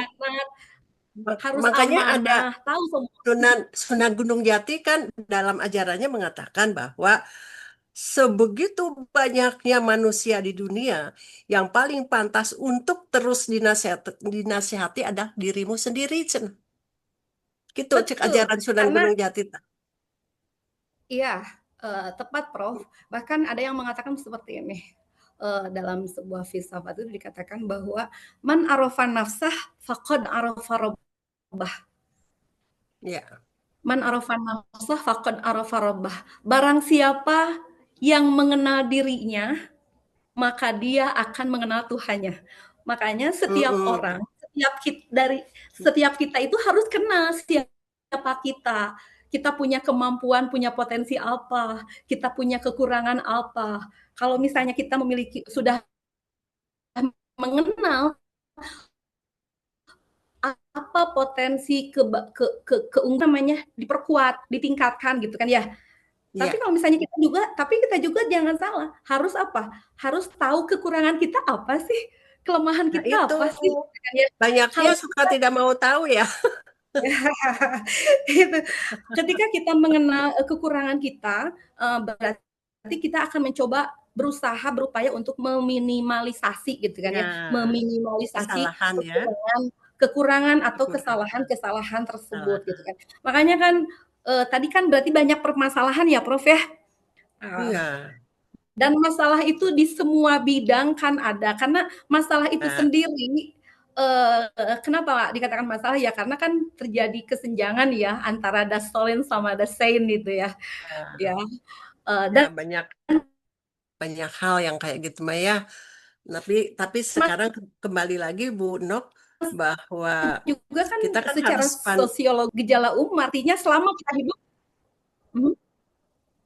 ya ini karena ngelek-ngelek suaranya ya. Jadi suara kita tumpang tindih. Dari saya juga Paling ini ya paling Prof ya, kurang ini enggak ya. ini. Barusan agak tersendat-sendat ini Baik, sinyal ya sinyalnya. Prof, next. Ya, Mhm. ya lanjut.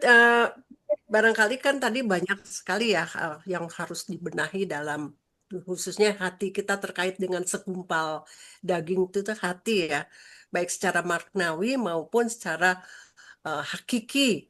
Hakikinya bahwa luar biasa itu hadis itu ya. Dan implementasinya alhamdulillah, tapi manusia sendiri yang suka menzolimi diri sendiri, Benar. menzalimi tubuh kita, gitu ya. Nah, termasuk ini kan ada orang yang suka menyebut, muni dandan saja, pakai baju juga, pokoknya semuanya. Padahal itu salah satu kecerdasan fisikal ya, selain tadi Promotion. IQ dan SQ, bahwa kita selalu juga harus bebenah memanage dong kita. Baju kita juga Siap. sesuai, terus badan kita juga tidak bau gitu kan, harum, itu membuat Yes. nyaman orang lain dan membuat nyaman juga diri sendiri. Nah, bagaimana menurut Ibu Ustazah ta? Kalau ya perempuan, aduh makanya senang dandan dari dulu nih. Iya, Perempuan laki-laki harus ada harus bersih ya. sebuah hadis yang ada yang mengatakan itu hadis apa ya? Ada yang mengatakan itu hadis qudsi gitu ya. Wallahu a'lam ya. Nanti mohon Mm-mm. izin dikonfirmasi kembali yang mengatakan bahwa innallaha jamilun yuhibbul jamal. Sesungguhnya Allah itu Ya, maha indah ya, dan menyukai keindahan gitu ya. Nah, kalau menurut Sidi Ghazal, Mbak, gitu ya, bahwa Innallaha jamilun yuhibbul jamal ini mesti bersinergi, mesti bergandengan dengan konsep innallaha thayyib yuhibbut thayyib gitu ya. Bahwa sesungguhnya Allah itu kalau tadi innallaha jamilun yuhibbul jamal, nah ini bergandengan dengan innallaha thayyib yuhibbut thayyib gitu kan. Allah itu maha baik dan mencintai kebaikan gitu kan. Dan kita sebagai manusia, kan manusia itu kalau dalam konsep Islam itu yang pertama ada tugas hidup, yang kedua ada fungsi hidup. Nah, kalau tugas hidup itu apa? Kalau tugas hidup manusia itu kan ibadah ya. Dan Mm-mm. ibadah juga bisa diartikan ibadah langsung ya secara vertikal, ada ibadah secara horizontal. Kalau misalnya ibadah mahdhah atau ibadah langsung itu seperti sholat dan seterusnya gitu kan ya. Mm-mm. Namun kalau misalnya ibadah apa secara tidak langsung, ya maksudnya sesama manusia, nah itu ada itu ibadah ya tugas hidup. Ada juga fungsi Fungsi. hidup. Kalau fungsi hidup itu adalah sebagai khalifah. Khalifah itu maksudnya apa sih? Khalifah itu artinya bertugas menerjemahkan sifat-sifat Allah sesuai dengan kapasitas kemampuan kita, Ya, gitu ya. Kita misalnya secara pribadi sebagai seorang wanita gitu ya, seorang perempuan. Tadi konsepnya Allah itu menyukai keindahan keindahan gitu ya. ya. Jadi kalau menurut hemat saya ketika kita dan tadi kan toyib itu baik ya, karena Ya, innallaha yuhibbut tawabina wa yuhibbul mutatahhirin. Udah ya. bersih, indah gitu kan ya. Wangi lagi. Mikrofon wangi lagi Ah, gitu kan. Itu dalam rangka bersyukur. Tadi ya, jadi gini ya. Jadi dalam konsep Islam itu gaya hidup sehat orang Islam itu mengcombine ya, memadukan harus ada keseimbangan jasmani ya. dan rohani gitu ya. Dan Rohani. ini adalah kalau tadi menurut terminologi siapa Ibu Chandra apa Ibu Putu ya tadi Ya, pengejauhan tahan lah ya atau perwujudan pengimplementasian dari aspek tadi sebagai khalifah Allah itu maha indah. Kita harus dan itu bisa jadi apa ya? Membuat orang menstimulasi orang jadi senang gitu kan. Makanya kan senyum aja ibadah ya. Kalau misalnya kan kita tadi kan menyukai sesuatu yang indah itu adalah fitrah gitu kan ya. ya. Iya, ngelek lagi. Artinya Iya. kalau orang nggak enak juga ya, looknya nggak bagus gitu ya. Ketika kita berpenampilan, menata diri, bersih, wangi, cantik gitu kan ya. Itu kan dalam upaya supaya tetap sehat dan Iya, bisa betul. berdampak positif juga untuk orang lain. Senyum aja Ya, ibadah, ibadah. berarti kalau misalnya ini saya tuh kan memang terkagum-kagum ya dengan Prof ya, sama lah gitu ya, luar biasa. Ini apa tipnya gitu kan ya. Kalau secara Ya. tadi apa namanya gizi seimbangnya insya Allah saya tahu betul beberapa kali saya bimbingan itu Prof itu ternyata luar biasa banyak makan sayurnya. Jadi awet muda luar biasa ya, besok mau ulang tahun tapi sepertinya berapa puluh tahun lebih muda gitu kan. Luar biasa dan produktif, selalu fresh, inner beauty-nya muncul. Karena di situ mungkin apa ya, memanagenya sudah keren gitu kan, sudah level berapa gitu ya. Jadi memang itu dan kalau misalnya ada yang komen atau maksudnya merespon bahwa ih apa sih kok dandan mulu atau apa gitu ya. Ya tergantung kan orang juga nggak semua seperti itu ya. Intinya kita harus Ya. untuk menjaga kesehatan mental kita sebaiknya membiasakan diri apa namanya selalu tadi berbaik sangka gitu ya. Kecuali yang julid begitu ya. Julid. Dan kita diperintahkan untuk selalu berbuat baik sesuai dengan kapasitas kita. Adapun ketika orang lain menanggapinya gitu ya, malah kurang bagus gitu ya, kurang baik atau malah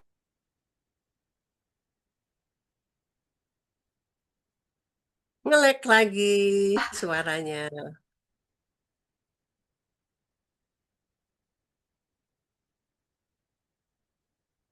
Ya, Bu Nok, suaranya nggak ada ya.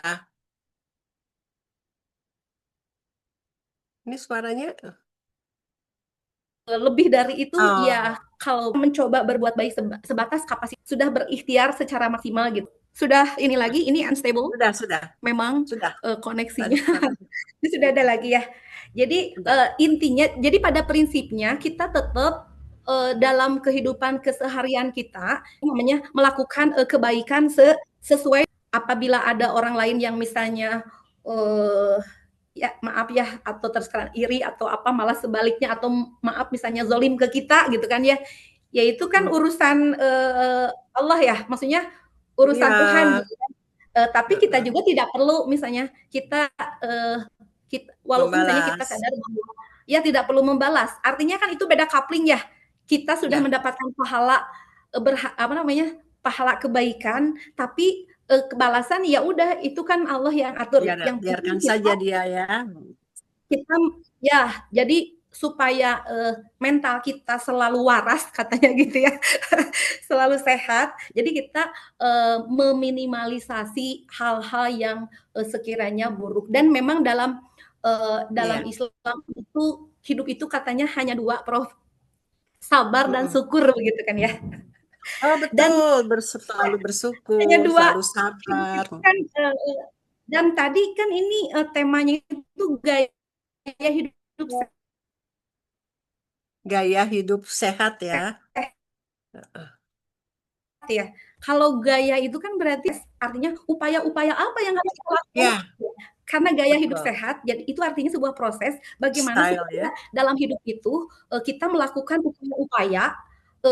upaya-upaya untuk menuju ke sana Nah, gitu ya. Maksudnya menuju peningkatan kualitas hidup yang bahagia atau sejahtera tadi ya. kan. Makanya kan ada ayat-ayatnya. Dan memang di dalam Islam gaya hidup sehat itu merupakan amanah. Amanah ya. Yang pertama misalnya bisa ditelusuri dari Quran surah At-Tahrim ayat 6. Jadi surat ke-66 ayat 6 yang berbunyi ya ayyuhalladzina amanu qu anfusakum wa ahlikum naro. Hai orang-orang yang beriman, berarti kan kalau yang tidak percaya enggak hai gitu kan ya. Jagalah dirimu dan keluargamu jagalah dirimu dan keluargamu dari api neraka. Nah, ada beberapa tafsiran yang menyatakan bahwa definisi jagalah itu termasuk itu didiklah, bimbinglah, arahkanlah. Dan kita juga ketika berbicara tentang pendidikan memang harus dikondisikan dengan kita mencari lingkungan yang baik, yang sehat juga gitu kan ya. Itu kan semuanya berproses, jadi itu merupakan upaya-upaya yang harus dilakukan. Satu kan amanah. Lalu Quran juga menjelaskan bahwa anak ya setiap kita kan anak juga ya, walaupun Prof juga kan Prof, tapi kan punya orang tua gitu kan ya, lalu punya anak gitu kan, punya cucu, artinya setiap manusia lah ya. Anak itu merupakan amanah. Ya. Ini merupakan amanah sekaligus ujian. Atau cobaan gitu kan. Kan hidup mah tadi kalau Ibu Dr. Chandra tadi mengatakan mengutip statement dari Bapak Ki Hajar Dewantara gitu ya tentang lifelong education atau lifelong learning ya. Ki Hajar Dewantoro. Atau Cek orang Sunda pelajaran seumur hidup ya. Utlubul ilma minal mahdi ilal lahdi gitu kan ya. Nah, ini kalau misalnya dalam Islam utlubul ilma minal mahdi ilal lahdi gitu kan. Artinya kan selama kita hidup ya memang selama itulah kita belajar gitu kan, belajar. Dan kita memang kita juga bisa untuk meningkatkan kualitas hidup kita, untuk mengurangi, meminimalisasi kesalahan-kesalahan, kekurangan kita, memang kita juga harus memiliki literasi gitu ya, harus memiliki pengetahuan, kita harus punya product knowledge terkait itu. Itu juga merupakan upaya juga ya. Amanah, yang pertama amanah, yang kedua berarti gaya hidup sehat merupakan tadi karena anak juga karena amanah sekaligus ujian, dan tadi hidup itu pada dasarnya ada sabar, karena ujian berarti kita harus bersabar ya. Bersabar gitu. Tapi kalau misalnya sudah sampai batas kesabaran, itu memang harus bagaimana supaya tidak cemas atau jadi chaos gitu ya. Ya itu akhirnya kan tawakal Allah gitu kan. Artinya kan kita bertawakal sudah stuck gitu ya. Artinya ya sudahlah tawakal Allah, kembalikan. Karena kalau dalam konsep Islam itu jadi yang pertama itu sebetulnya tawakal dulu. Tadi niat ya. Tawakal dulu, udah tawakal, lalu berproses itu artinya berikhtiar ya atau usaha. Dan diakhiri lagi kalau sudah usaha semaksimal mungkin, tapi hasilnya tawakal lagi, kembalikan lagi kepada Allah. Kenapa kok selama ini kita tahunya tawakal itu di akhir, ya kan? Sebetulnya tawakal itu dari awal juga sudah tawakal. Buktinya ketika kita keluar rumah ada doa ya. Doa keluar rumah teh ya Prof ya. Ya, Bismillahi tawakkaltu gitu kan. Kita kan memulai sebuah ikhtiar ya, sebuah usaha begitu. Dan ini Prof berapa menit lagi? ini Mbak Eh, gini, soalnya kan talk show tuh nanti ada juga dari para ya, yang hadir di sini, audiens ya. nanti Ya. menanyakan. Jadi jangan dulu dihabiskan, nanti ada Oke, pertanyaan. siap Tuh. siap. Nah, alhamdulillah ya, ini ada tausiah juga ini dari Ustazah. Tapi kalau saya tadi mengutip apa yang disampaikan, apa yang ada tadi dari Sunan Gunung Jati, Mhm. karena Ibu Nok Nasibah ini kan calon doktor dari Universitas Sunan Gunung Jati gitu. Dan nanti kita diskusikan banyak sekali ya peninggalan-peninggalan yang untuk masyarakat masyarakat kalau di Sunan Gunung Jati kan Cirebon ya, tapi sudah dijadikan monumental namanya di Universitas Sunan Gunung Jati. Nah itu ada tembangnya, ada tari-tariannya. Nah, alhamdulillah kalau tari topeng dan lain-lain ya, nanti kita diskusikan itu karena Bongan Ibu Nosibah teh dosen idihnya, terus juga penelitiannya juga tentang seni ya, nanti deh. Nah, selanjutnya terima kasih Bu Nok. Kita di sini Iya. banyak mahasiswa, teman-teman dosen, udah ada Prof EN juga, ada Teh Ella nih dari Jogja, pengurus CSI juga nih bendahara. Kadang ayah Bu Ella biasa sok nagih. Bu Ella. Nah, ada nagih nih ya. Dan Mangga, saya lempar kepada teman-teman, ada teman mahasiswa, ada teman dosen, ini Prof Aman, EN Prof. juga Gak akan pembimbing. nagih, Prof. Aman. Oh, aman. Mau nagih ya? Wah, Mau mau nagih. waka. Terus buka Mal nagih. Waka. Terus buka ya. Mangga silahkan dibuka nih. Mumpung masih ada 3 narasumber yang luar biasa ya. Yang satu tentang makanan, yang satu tentang bagaimana kita menjaga hati sesuai dengan apa yang ada dalam nilai-nilai Islam. Dan yang satunya lagi tadi kebetulan juga beragama Hindu, tapi juga tadi punya metode untuk menenangkan hati, sehat, gaya sehat dan nyaman dengan penelitiannya. Enggak, siapa terlebih dahulu? Kalau mahasiswa nanti buruhna buku, aduh pakai buruh. Hadiah, mahasiswa hadiahnya buku nih. Mm-mm.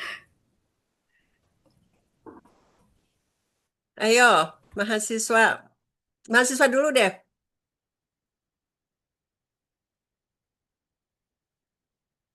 Ini ada Ahmad Zakaria. Ayo, di fotonya senyum. Sok atau munculkan.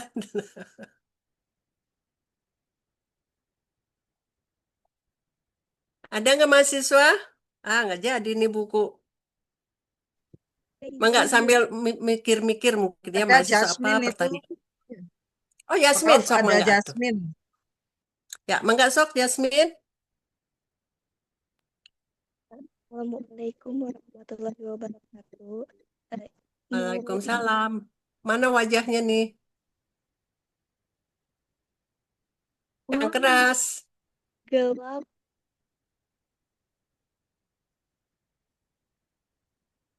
Mangga pertanyaannya ke siapa? Bu Dewi. Ya, kurang keras suaranya sayang.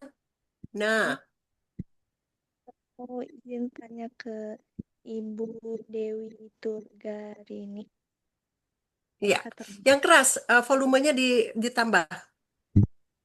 oke. Izin bertanya Bu, kadang kan Nah, ya. tubuh kita itu suka memberikan sinyal craving yang palsu gitu atau seolah-olah menipu ya Bu.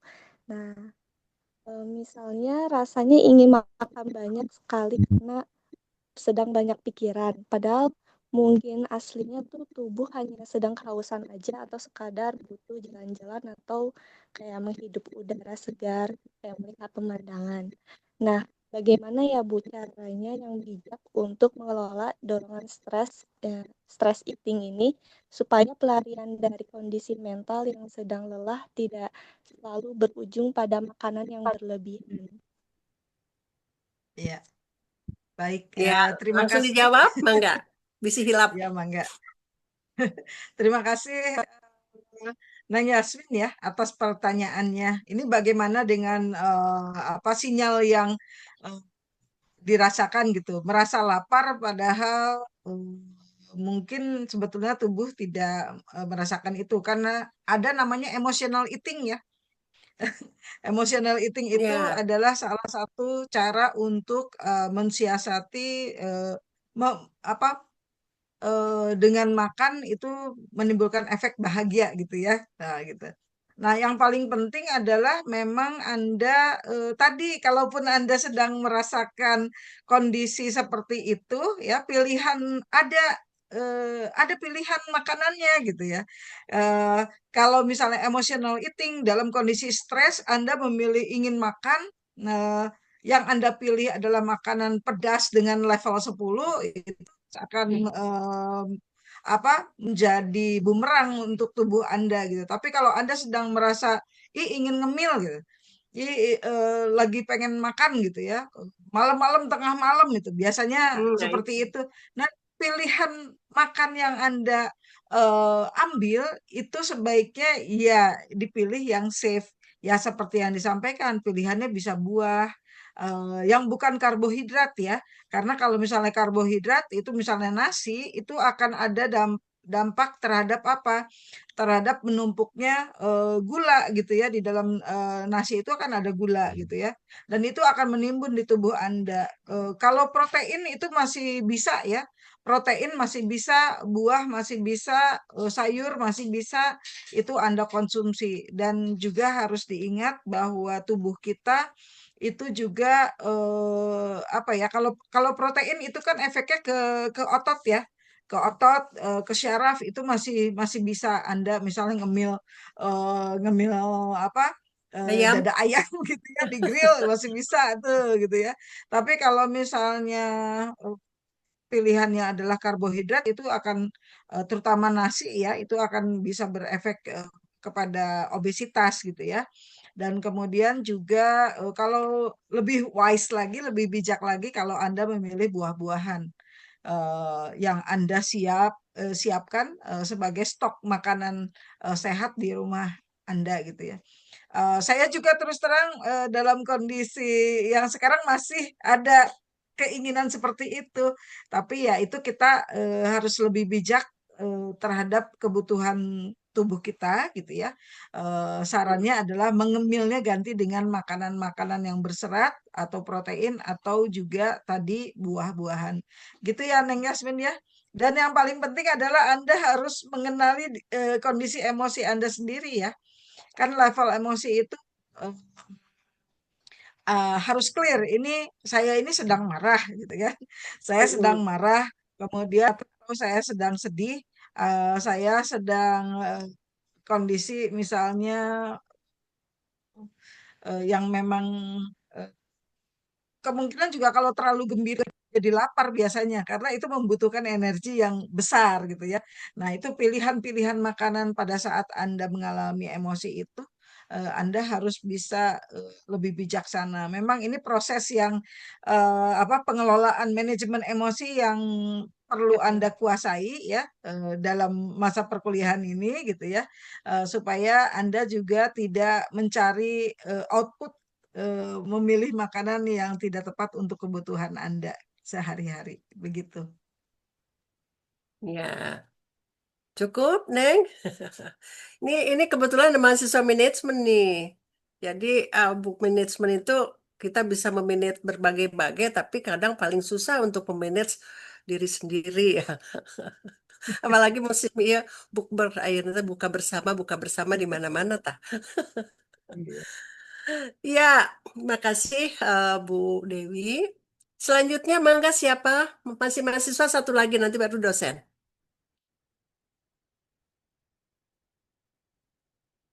Barangkali ada mahasiswa dari teknologi pertanian atau teknologi pangan ini. Mangga?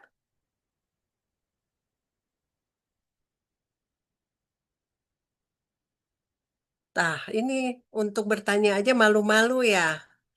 Ini ada S2 pendidikan di mana ya? Di ISBI? Ayo sahaya.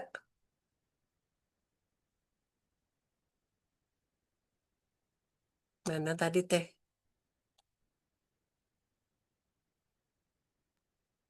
Udah lapar Ayo, kayaknya. udah lapar gitu, bukanya masih nanti. Iya. Iya, terus pada ditutup lagi nggak mau unjuk ini ya, unjuk diri tuh. S2 pendidikan saya. Oh, dari UPI mungkin. Oh, ada Ibu Wanda juga. Selamat sore, Bu Wanda. Eh, Wanda Lestari ini mah bukan Wanda. Di ISPI ada Bu Wanda. Ya, Mangga, kalau tidak ada, kita kembalikan saja nih, dosen barangkali di sini. Ayo.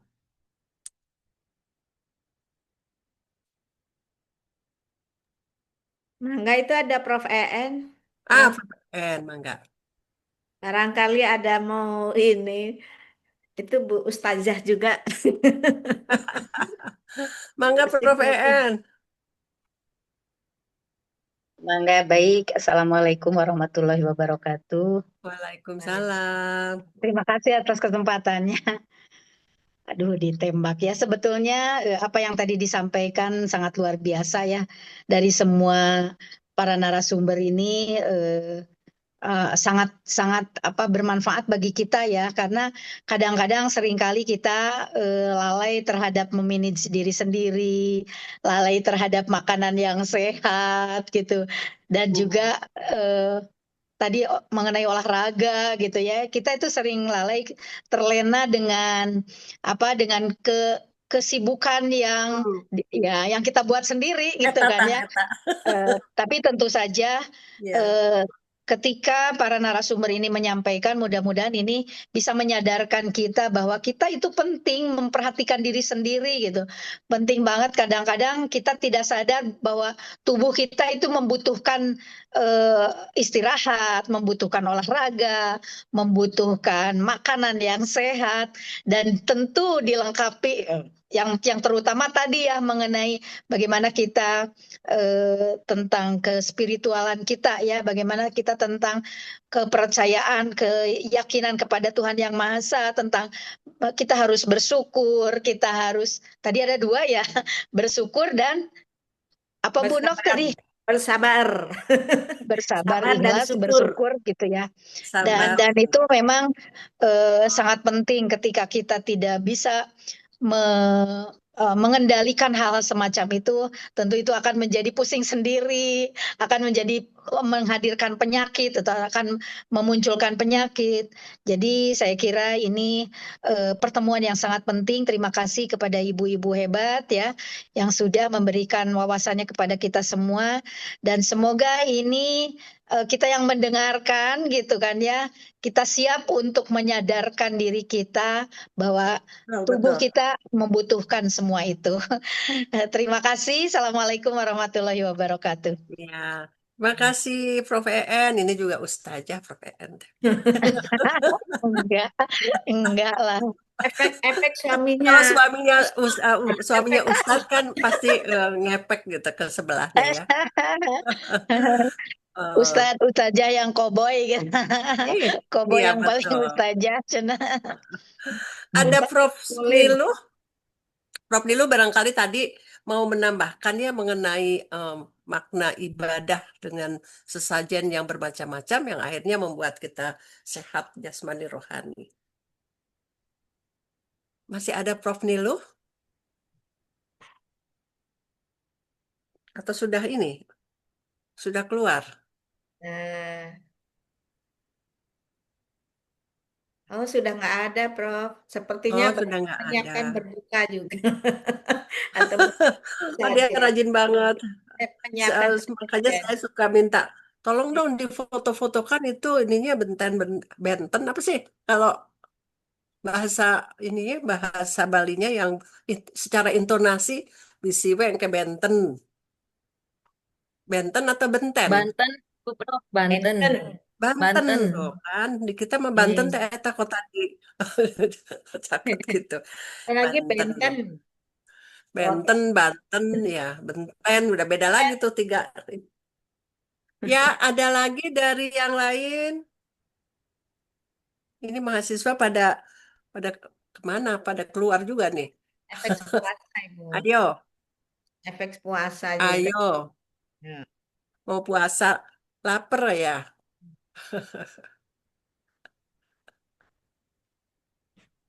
Ada? Ini bagus-bagus ya narasumbernya, luar biasa. Kalau sengaja mendatangkan mereka, hararese, waktunya yang waktunya yang susah. Orangnya emang nggak susah, cuma waktunya yang susah. Ya, ada lagi nggak? Niren, izin, Bu Prof.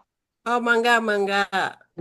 Ya, Ya, baik. Assalamualaikum warahmatullahi wabarakatuh. Selamat sore buat Bu Waalaikumsalam. Prof.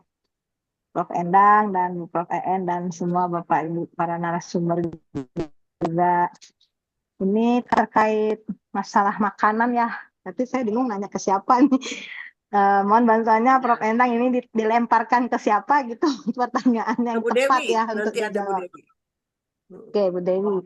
Nah, saya itu termasuk orang yang gendut ya, Bu Dewi.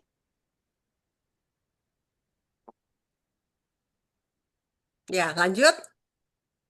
Dengan tingkat obesitas grade 2. Itu kan sekarang lagi melakukan program diet. Tapi kenapa saya makannya udah banyak saya kurangin, tapi badan saya ini susah sekali kurus gitu. Nah, sepertinya banyak menyerapnya di dalam daging atau dalam lemak ya. Sementara saya olahraga juga gitu kan. Ada juga saya olahraga meskipun tidak setiap hari ya, dikarenakan dengan kondisi kesehatan. Nah, ini gimana? Kok bisa saya seperti ini?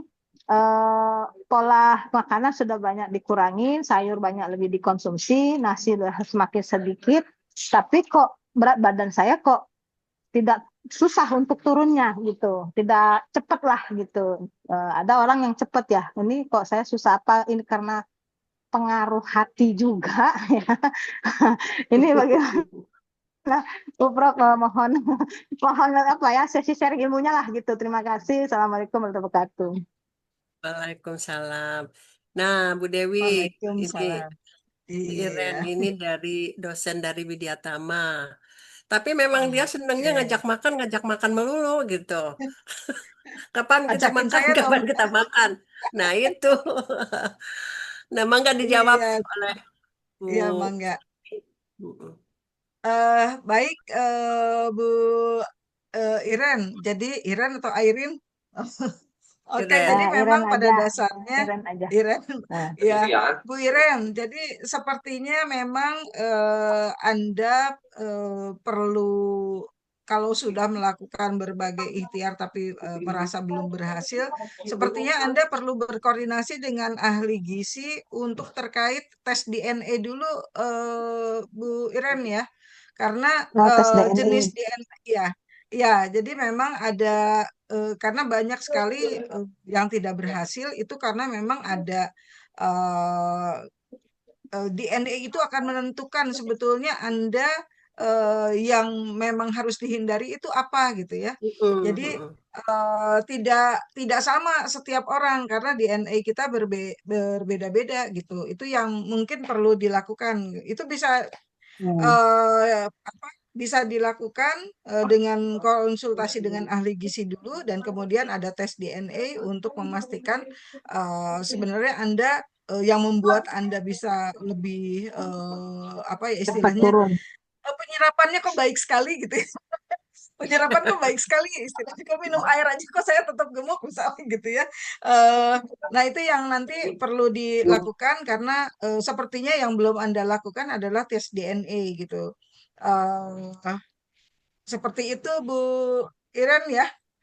Mungkin ya, karena itu makasih akan Bu. Kalau gimana? konsultasi ke dokter gizi itu sudah saya lakukan. Tapi memang dokter gizinya tidak menyuruh tes DNA. Nah, ini dapat insight sedikit nih dari Bu Prof Dewi ya. Nah, cuman dia bilang begini, kalau Ibu mau cepat turun, malah saya disuruh disarankan suntik 1 juta untuk 1 kilo badan turun. Tapi harganya 1 juta, jadi 1 juta untuk 1 kilo. Jadi saya kan kata dokter saya yang lain harus turun 30 kilo. Jadi saya harus nyiapin duit 30 juta. Ini gimana nih? Bu Dewi? Ya.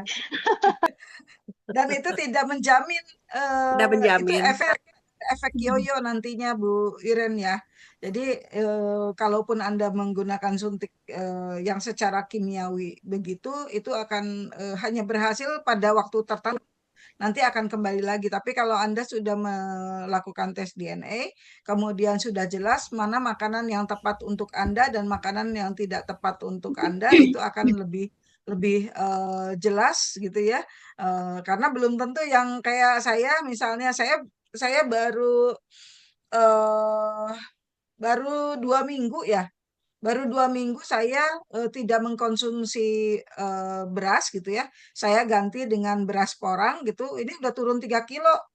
Jadi Nah, seperti itu. Jadi memang sudah tidak mengkonsumsi gula, sudah sama sekali saya tidak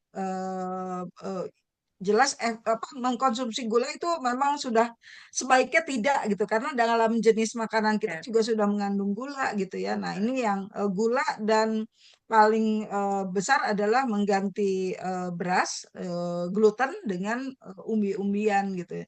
Nah, ini 2 minggu saya coba dengan menggunakan beras porang gitu ya. Itu sudah langsung turun 3 kilo gitu ya. Nah, ini yang kemudian yang kedua adalah banyaknya meminum air ya.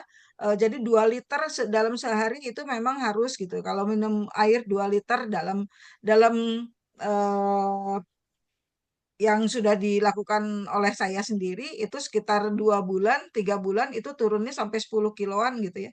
Kalau Wow. Anda minum rajin, Hmm. minum rajin Ya. 2 liter dalam sehari gitu.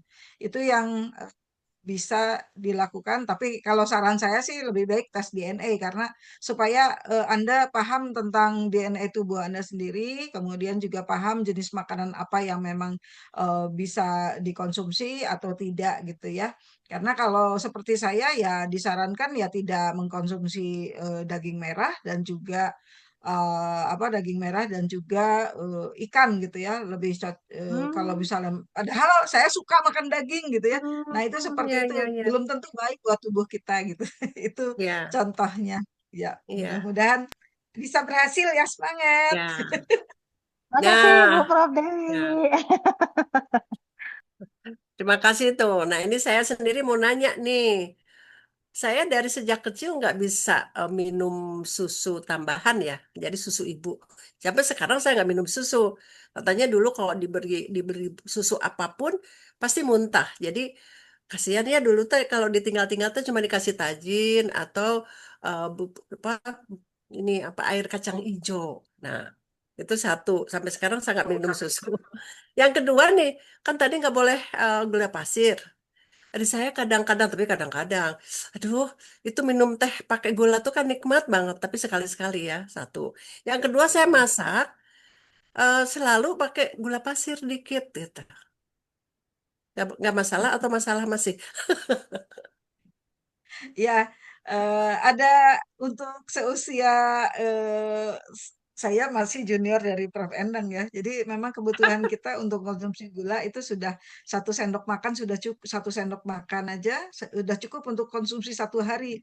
Sudah Oh, lebih dari cukup. Jadi kalau memasak kan pasti memasukkan 1 sendok teh ya. Nah itu iya, tinggal dipastikan bahwa tidak lebih dari 1 sendok makan. iya, Sudah cukup itu untuk 1 hari itu.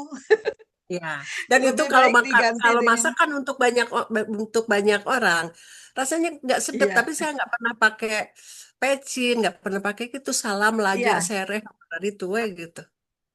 Ya, Mm-mm. itu kan memang untuk menimbulkan efek umami itu komposisi Ya, garam dan gula itu Ah, menjadi ah, enak bagian ya. dari ya mengganti pecin kan Mm-mm. efek umami dari kombinasi gula dengan garam. Nah, itu yang mungkin nanti kita perhatikan karena untuk seusia Kan ya, saya juga saya. sudah 55, Prof.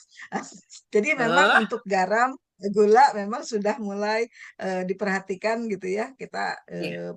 kembali kepada rasa dasar dari jenis makanan yang kita konsumsi itu akan sangat baik sekali, tidak menambah penambah rasa lainnya, akan Ya, lebih sehat untuk tubuh kita yang sudah sensitif gitu ya di usia sekarang amin. mah gitu. Ini berapa? 59. 55, Prof. 55 Ari Abi tos pada 7. Iya, juara Alhamdulillah. juara. Alhamdulillah Iya. ya. Ya, alhamdulillah masih banyak barang ini ada Prof Ana ya. Tadi Prof Ana kemana kah Prof Ana? Atau siap-siap masak? Kita tinggal 9 menit lagi. 9 menit lagi masih bisa dipakai untuk diskusi. Ada yang masih penasaran? Seru nih. Izin Prof, saya perlu pamit dulu karena ada sesi kelas dengan Mangga, yang mangga, di mangga. UGM. Oh, Iya, masih ada iya. sesi Izin kelas pamit nih. semuanya. Terima kasih atas Terima Terima kasih, Bu kegiatan Dewi. Terima hari kasih ini. Bu Dewi. Hatur nuhun atas insight-nya. Izin pamit. Ya, Sami-sami. Assalamualaikum. ya. Salam. Salam. Ya, nih teman-teman mahasiswa masih ada 2 narasumber lagi. Barangkali penasaran ingin menanyakan hal-hal yang terkait dengan apa yang dirasakan sehari-hari nih. Kalau tidak ada ya sudah gitu, tidak ada ya sudah. Jangan lupa tersenyum, Prof. Kalau harus lihat seperti Prof Endang Nah, tuh. Jadi selalu tersenyum dan itu akan membawakan aura apa ya kecerahan pada muka kita gitu. Senyum itu luar biasa ya apa namanya efeknya. Jadi jangan bawa energi muka positif ya. baik-baik. Itu juga salah Jangan satu ditilep. mungkin ya. Mangga, nuhun. Jangan ditilep. Ya, Harus senyum. senyum sodakoh yang murah meriah ya. Semua Nah, pasti punya murah senyum, meriah itu. langsung Ya. senyum. Aduh. Barangkali dari Ibu ini Prof Sri ada tambahan. Oh, goongnya ya terakhir ya, karena ini waktunya Bohongnya juga. ini tinggal berapa menit lagi sebelum diakhiri ya. Jadi sambil sembari mempersiapkan untuk berbuka, bolak-balik dapur ini gitu. Ya, Ya, alhamdulillah ya, tema hari ini memang cocok sekali di bulan Ramadan ini. Gimana badan kita tuh bisa sehat secara jasmani dan rohani yang tadi sudah disampaikan oleh Dokter Putu, Dokter Dewi, calon kandidat Dokter Nok Nasibah gitu ya. Jadi tema yang menarik ini kalau ditarik benang merahnya itu bagaimana konsep kesehatan ini bisa dilihat secara budaya baik dari literasi bahasa yang disampaikan oleh dari Bali Bu Chandra, kemudian gastronomi Bu Dewi dan secara perspektif agama Islam. Jadi kalau dilihat ketiganya ini teranyam ya. Islam itu tidak hanya sehat ya, kata Bu Nok tadi, tidak hanya secara rohani, tapi sehat secara jasmani pun juga penting ya. Dari cara makannya, dari cara ibadahnya semuanya. Pokoknya ini tausiah tetapi juga secara keilmuan ya. Tiga ya, disiplin ilmu ini sangat bermanfaat. Jadi nggak salah ya kita menetapkan tema bulan Ramadan ini sehat jasmani ya, dan rohani gitu. Ya itu aja sedikit ulasan dari ketiga-tiganya. Mangga, mangga kembali lagi ke host Prof ya. Enda. Nuhun Prof Sri, ya. Sekarang sudah hampir jam 4 ya. Sudah Ya, ya. ini sambil bolak-balik ke dapur nih. Ya. Ini sambil Baik. iris-iris. Ya pasti bolak-balik kita sebagai ibu multidimensi ya, berbagai macam kita kerjakan tapi semuanya beres gitu ya. Betul. Ya, rekan-rekan, sahabat, pecinta seni budaya dimanapun Anda berada. Demikian tadi bincang-bincang kita dengan 3 narasumber yang luar biasa. Mudah-mudahan semuanya bermanfaat bagi kita semua. Dan untuk selanjutnya kita nantikan kembali dialog virtual yang akan datang. Nanti akan membahas yang lebih seru lagi setiap bahasan seru-seru. Terima kasih atas perhatiannya. Wassalamualaikum warahmatullahi wabarakatuh. Waalaikumsalam warahmatullahi Waalaikumsalam warahmatullahi wabarakatuh. Keren Terima kasih semuanya. Prof. Endang, terima kasih Ya. Ibu Terima Prof kasih, Prof. semuanya. Dadah. Semuanya. Semuanya, terima Aduh, itu kasih. Putri.